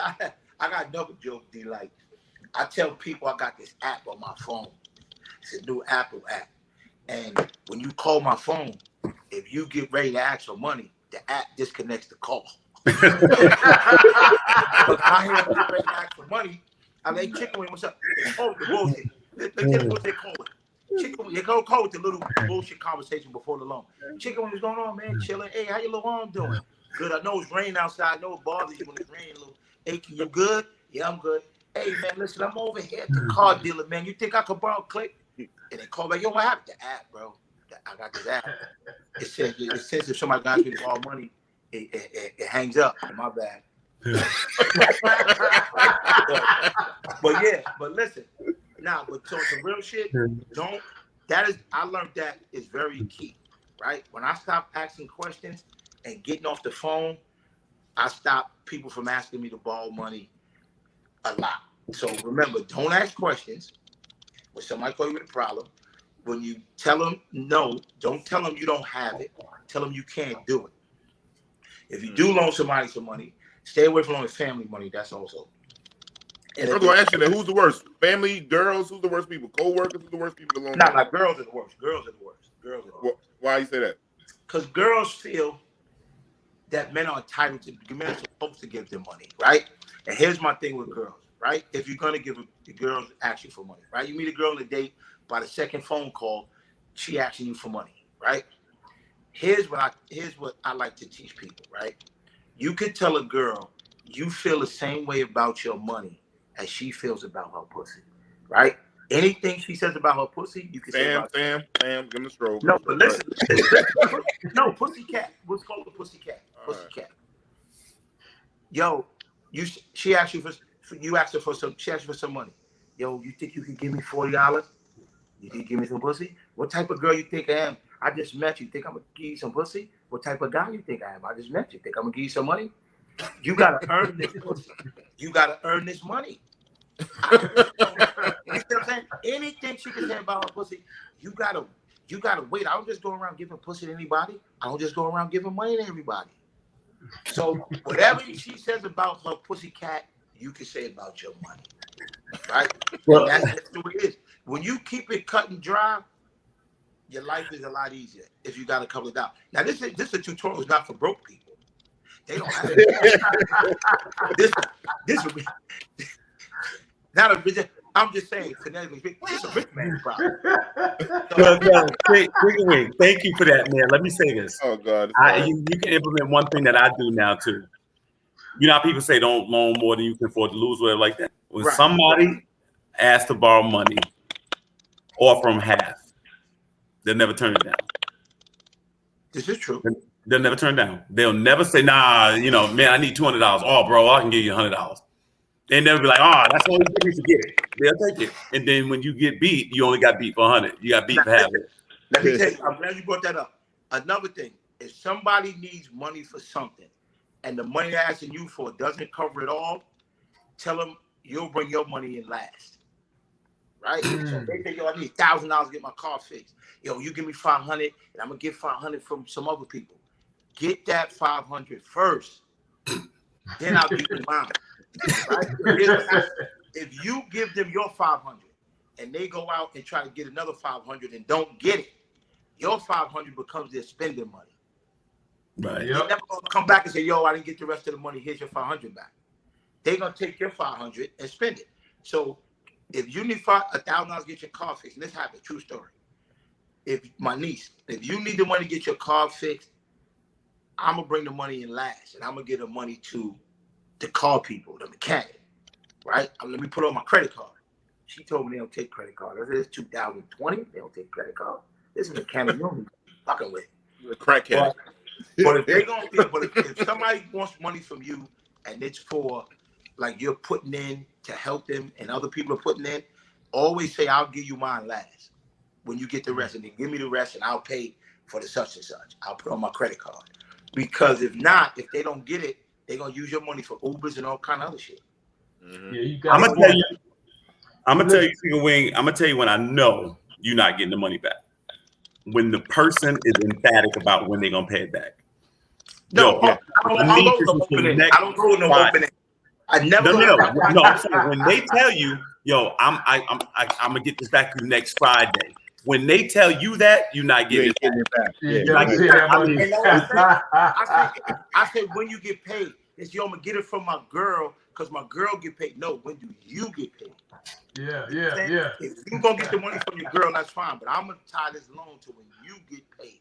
So when you get paid, I want it. And remember, I want it by 9 a.m. And if you can't pay me by 9 a.m. on payday, which is Friday, then it's 9 a.m. Saturday. But I need a time of day. And I usually want the earliest time of day, right? Nobody can turn down 9 o'clock. You should be up anyway. Yo, wait, do you have a limit? Do you have a limit of what you'll lend? Is there a cap? Yeah, I was going to ask that too, man. Is there an annoying amount of money that's annoying to you? Because you mentioned it before, Kelvin. You said $200, man. No. It depends on who you are, right? And what you can stand, right? And I say that because I learned this in jail, right? I saw guys write home and call home for money, right? And they mother or somebody sent them $20. I tell them they sending you that because that's the type of person you are, right? You can't call home and ask somebody to send you $500 in jail, and you never had $500 freely on the street. They're gonna be like, the hell you want $5 for you in jail? You ain't never had $5 out here. You see what I'm saying? Mm-hmm. So it's based on what you can stand. You can see a person, see how they live, see where they working, whatever. Tax return time, people borrow a lot too. People want to borrow when it's tax time. Like they borrow on a refund. They spend it before they get it, like Kanye said. Now, mind you, I'm not in the loan business. Let's make that clear, because that's it. What I'm saying is, I try to help people out, right? And sometimes people give me an incentive or whatever. I try to help people out, but that's not the requisite, right? I try to just help people out that I met. I don't loan money just anybody or stuff like that, right? I remember when I came home, I had a job just trying to get on my feet. I borrowed a couple dollars from D. D gave me used clothes, but I'm working D. I need money to get through the next week. He loaned me $50, $60. And I paid him back. And D always said, man, you always pay back. You always pay back on time. Because I put these rules on myself. You see what I'm saying? When I was fucked up and I didn't have it and I needed help, I put these rules on myself, and good people helped me through tough times. So, I just try to I just try to help people. My supervisor says I'm more inclined to help women than guys, right? But there's been a couple of people on my job that have, made some major strides in life, and they kind of needed some help, and I offered to help them out. Happen to be women, not what I'm trying to get with, but I admire single women doing big things, like they're trying to buy a house or whatever. And I overheard someone at the job talking about their closing was coming up, they were short, and I pulled them aside, say, hey, listen, I can loan you money. Like, you got that kind of money? I'm like, yeah, I do it right for myself. I got a lot of side hustle, selling sweets at the Barclay Sprinters. And I helped her out. And I told her, well, pay me back payday. I know your payday because it's my payday. And I want my money by 9 a.m. And I gave a little structured payment plan. And I didn't make a dime off her. And if she was on the show, she would say that. And she wondered, why are you helping me? I said, because your husband passed away like 3-4 years ago. And she didn't know that I knew, but she was homeless, living in shelters. She picked herself up by bootstraps and she bought a condo. I helped her because I admired that, right? I saw the bullshit stop.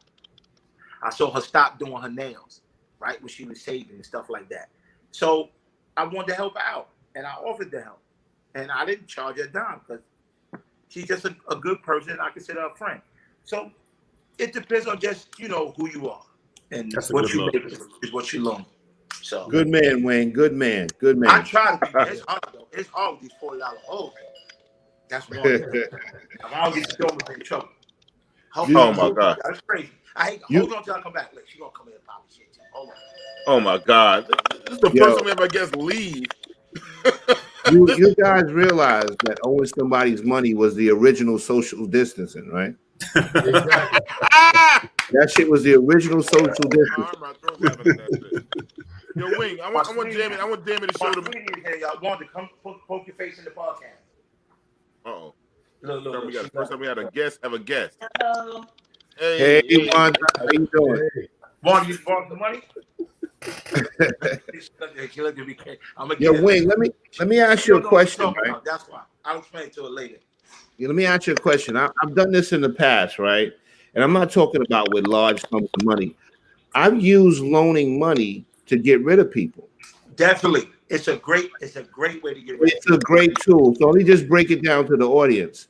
And like I said, I'm not talking about large sums of money. Yeah. Like, if somebody tells me they want to borrow $40, right? It may be the best $40 you've given away because correct. They can't come to you for nothing bigger. You correct. You never let somebody compound borrow, right? Yeah. Yo, I owe you $40. I know I owe you $40. But yo, give me 60 till pay. I'm gonna give you the whole 100. No. You show me good you come with that 40, nigga. Now, but what I've done is I don't have it. Is I can't do it. Yeah. What I've done is I've loaned people. Huh? Good, Rod. Nah, I said what I've done is like if you ask me for 40, I'll give you 60 to make it harder for you to pay back, and I won't ever see you again. That's a good tactic. So I got rid of you for $60. That's a good tactic.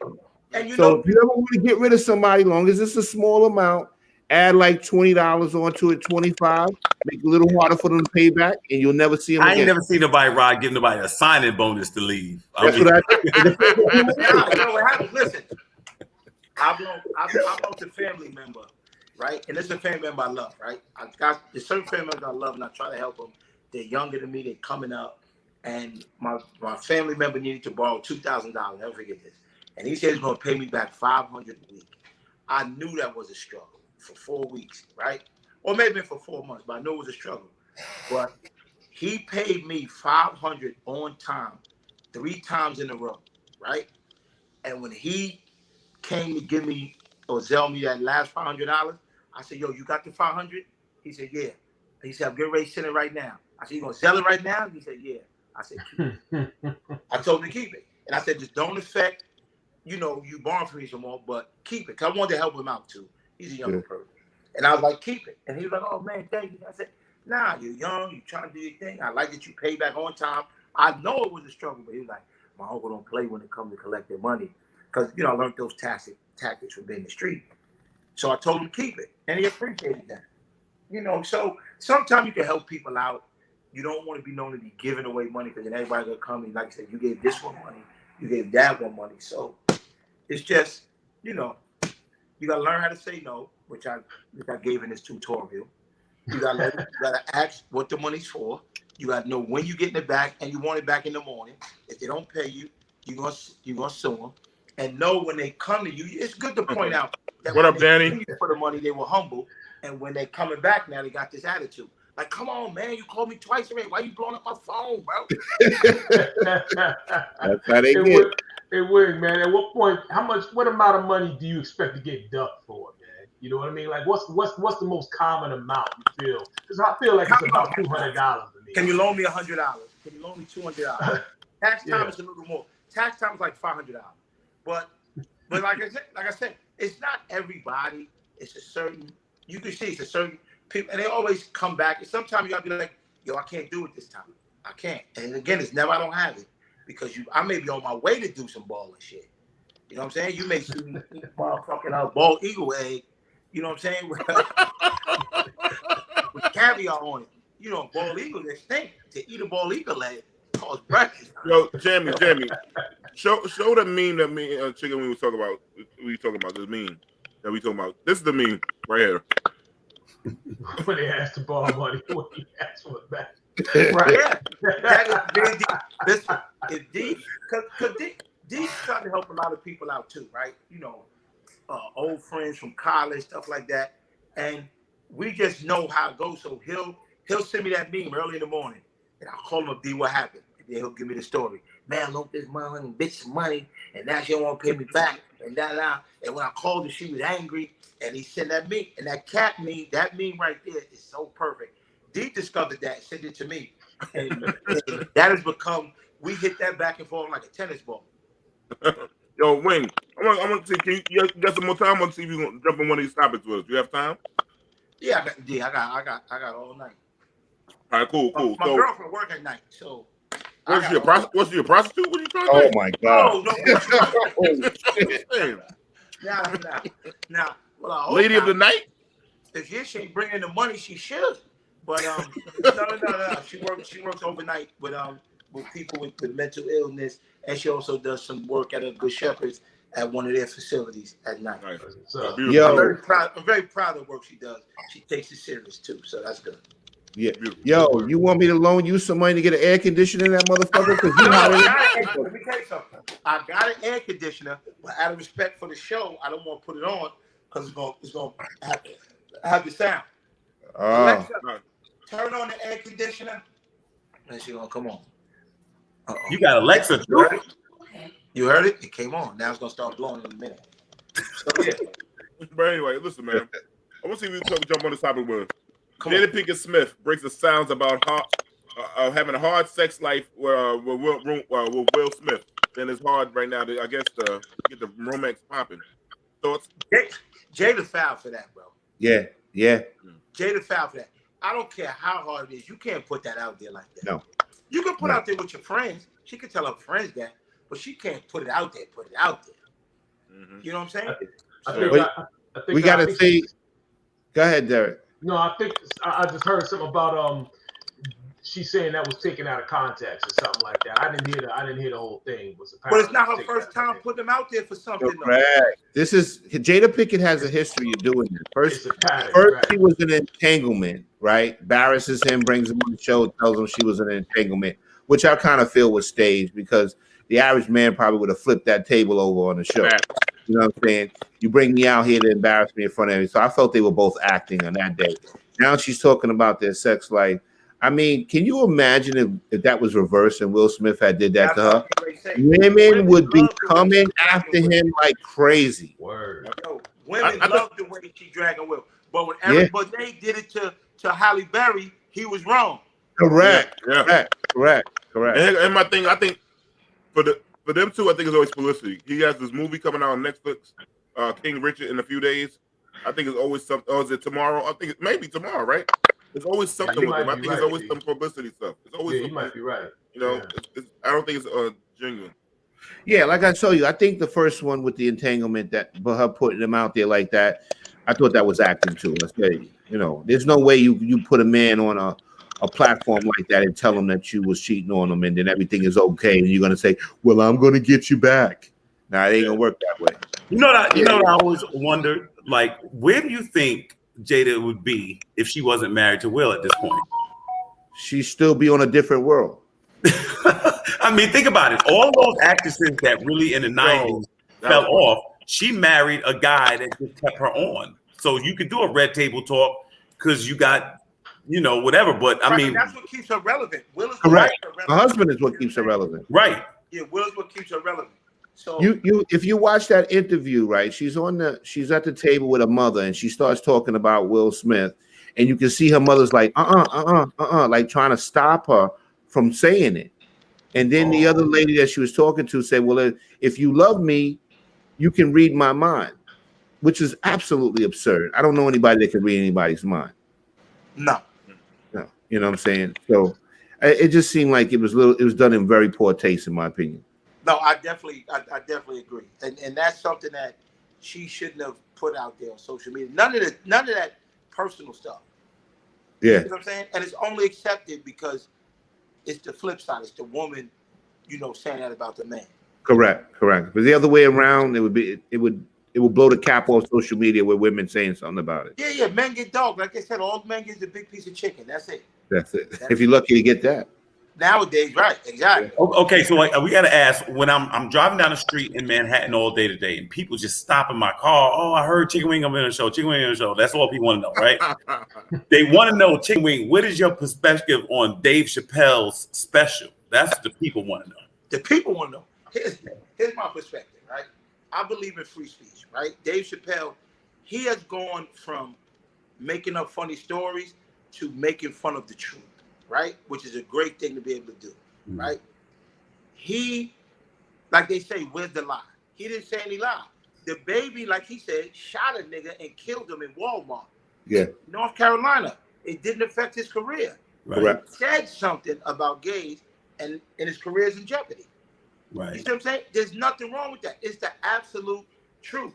Right. And I like the way, and what people don't realize, right?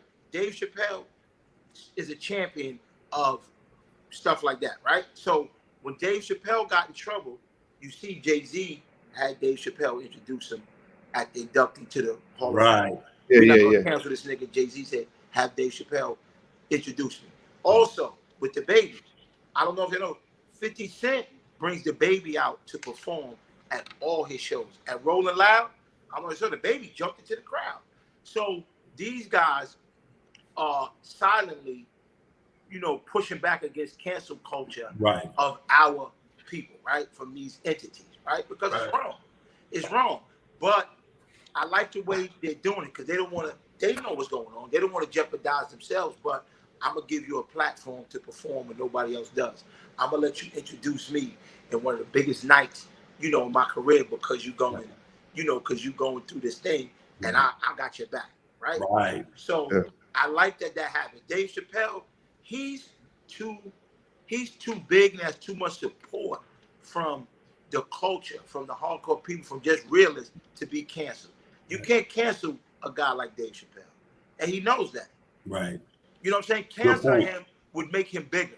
Correct. Yep. That's Correct. You see what I'm saying? So that's my take on that. That's my take on that. But you can't start censoring comedians and having them be afraid to say things because that's one place where you could go and say whatever. It's creative. It's art. Yeah. Comedy is truly art. To sit down and think what's gonna make this room full of people laugh. Like I could do some things that I know is gonna make D laugh, right? But I need to do something that's gonna make people from all walks of life laugh at the same time. Right. That takes talent and that's an art, right? And these people are tempted to suppress art. And when they did that back in the days and they were burning art and burning books, it was looked at as horrific now, right? So it's the same thing that's going on now. You can't censor art like that. Right. You know what I'm saying? So I'm on for Dave Chappelle. Listen, and I'm for the gays. At Rolling Loud, I took a picture with Lil Nas X and put on my page. So I'm all for letting people do what they want to do, but you can't cancel Dave Chappelle. Trying to cancel him as it is had will make him bigger. Yeah. You laid it out there, Wayne. You laid it out there. That's why the people wanted to know. All right. Well, I'm glad. Listen, I only answer for the people, Kelvin. That's right, brother. But the people ask you. Handicaps get some respect out here, man. But listen, let me say again, it's time for handicaps to get some respect.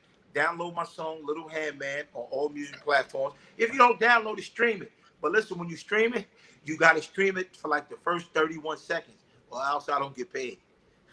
So I mean, how else do you stream? Don't you got to stream the whole song? No, if you download it, I get paid from the dev. You buy it or download, I get paid from that.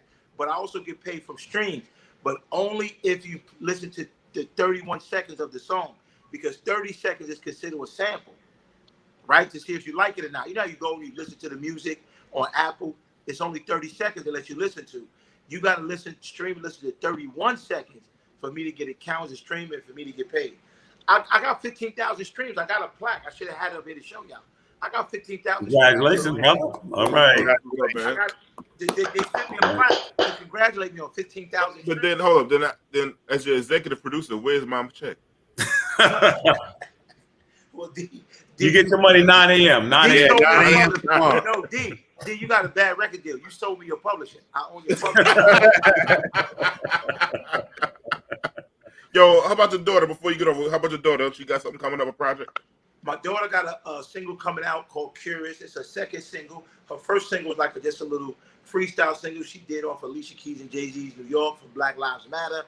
But this is her official single debut. It'll be out November 30th. You can pre-order it now on all streaming platforms. It's called Curious. We're in the middle of also making a remix that I'm overseeing. So it's going to be fire. And she's doing a lot of big things. She's going to be on Raising Kanan season 2, episode 3, and episode 5. She's singing tonight. Say her name. Say her name, Wayne. Huh? Say her name. Tell people her name. Look what Shauna wrote. Look what Shauna wrote. She said she only go download Manaya. That's her name, Manaya. Look out for her. You go on my page. You'll see her doing all kind of crazy stuff. We're very close, and I'm proud of her. I'm very proud of her. She's done a lot of things that surprised me. All right, man. Wing, man, thanks for coming out, man. Being part of the show today, man. My girlfriend makes tutus, adult and kid tutus. Who the fuck is with a tutu? Wanda makes tutus for kids. I gotta promote that. Oh, for kids? You said for adults? What no, she's made adult tutus before. Wanda. Oh my God. She naked. She can't come on. But yeah, she makes tutus for adults and kids. So, all right, I know, fellas. I still question why I'm his friend, but I love him. Hold on, she's saying something. What'd you say, sweetie? What? I can't hear what she's saying. We can't even hang to get this guy off the show. All right, listen. I love y'all. I love the listeners. Listen, this podcast, Let's Chop It Up, one of the best. I love it. I love being on. Have me back to cook another prison dish. I'm with it. Whenever y'all need me, holla. Oh yeah, we gotta bring you back for those hot ass nachos.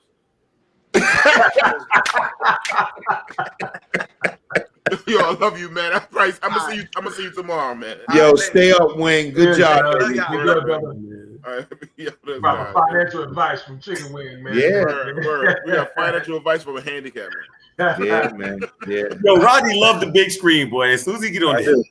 Yeah, I'm like, that just lit up, right? You saw that? Yo, I know one thing. You know what I need to light up? I need my check to light up too. Word up.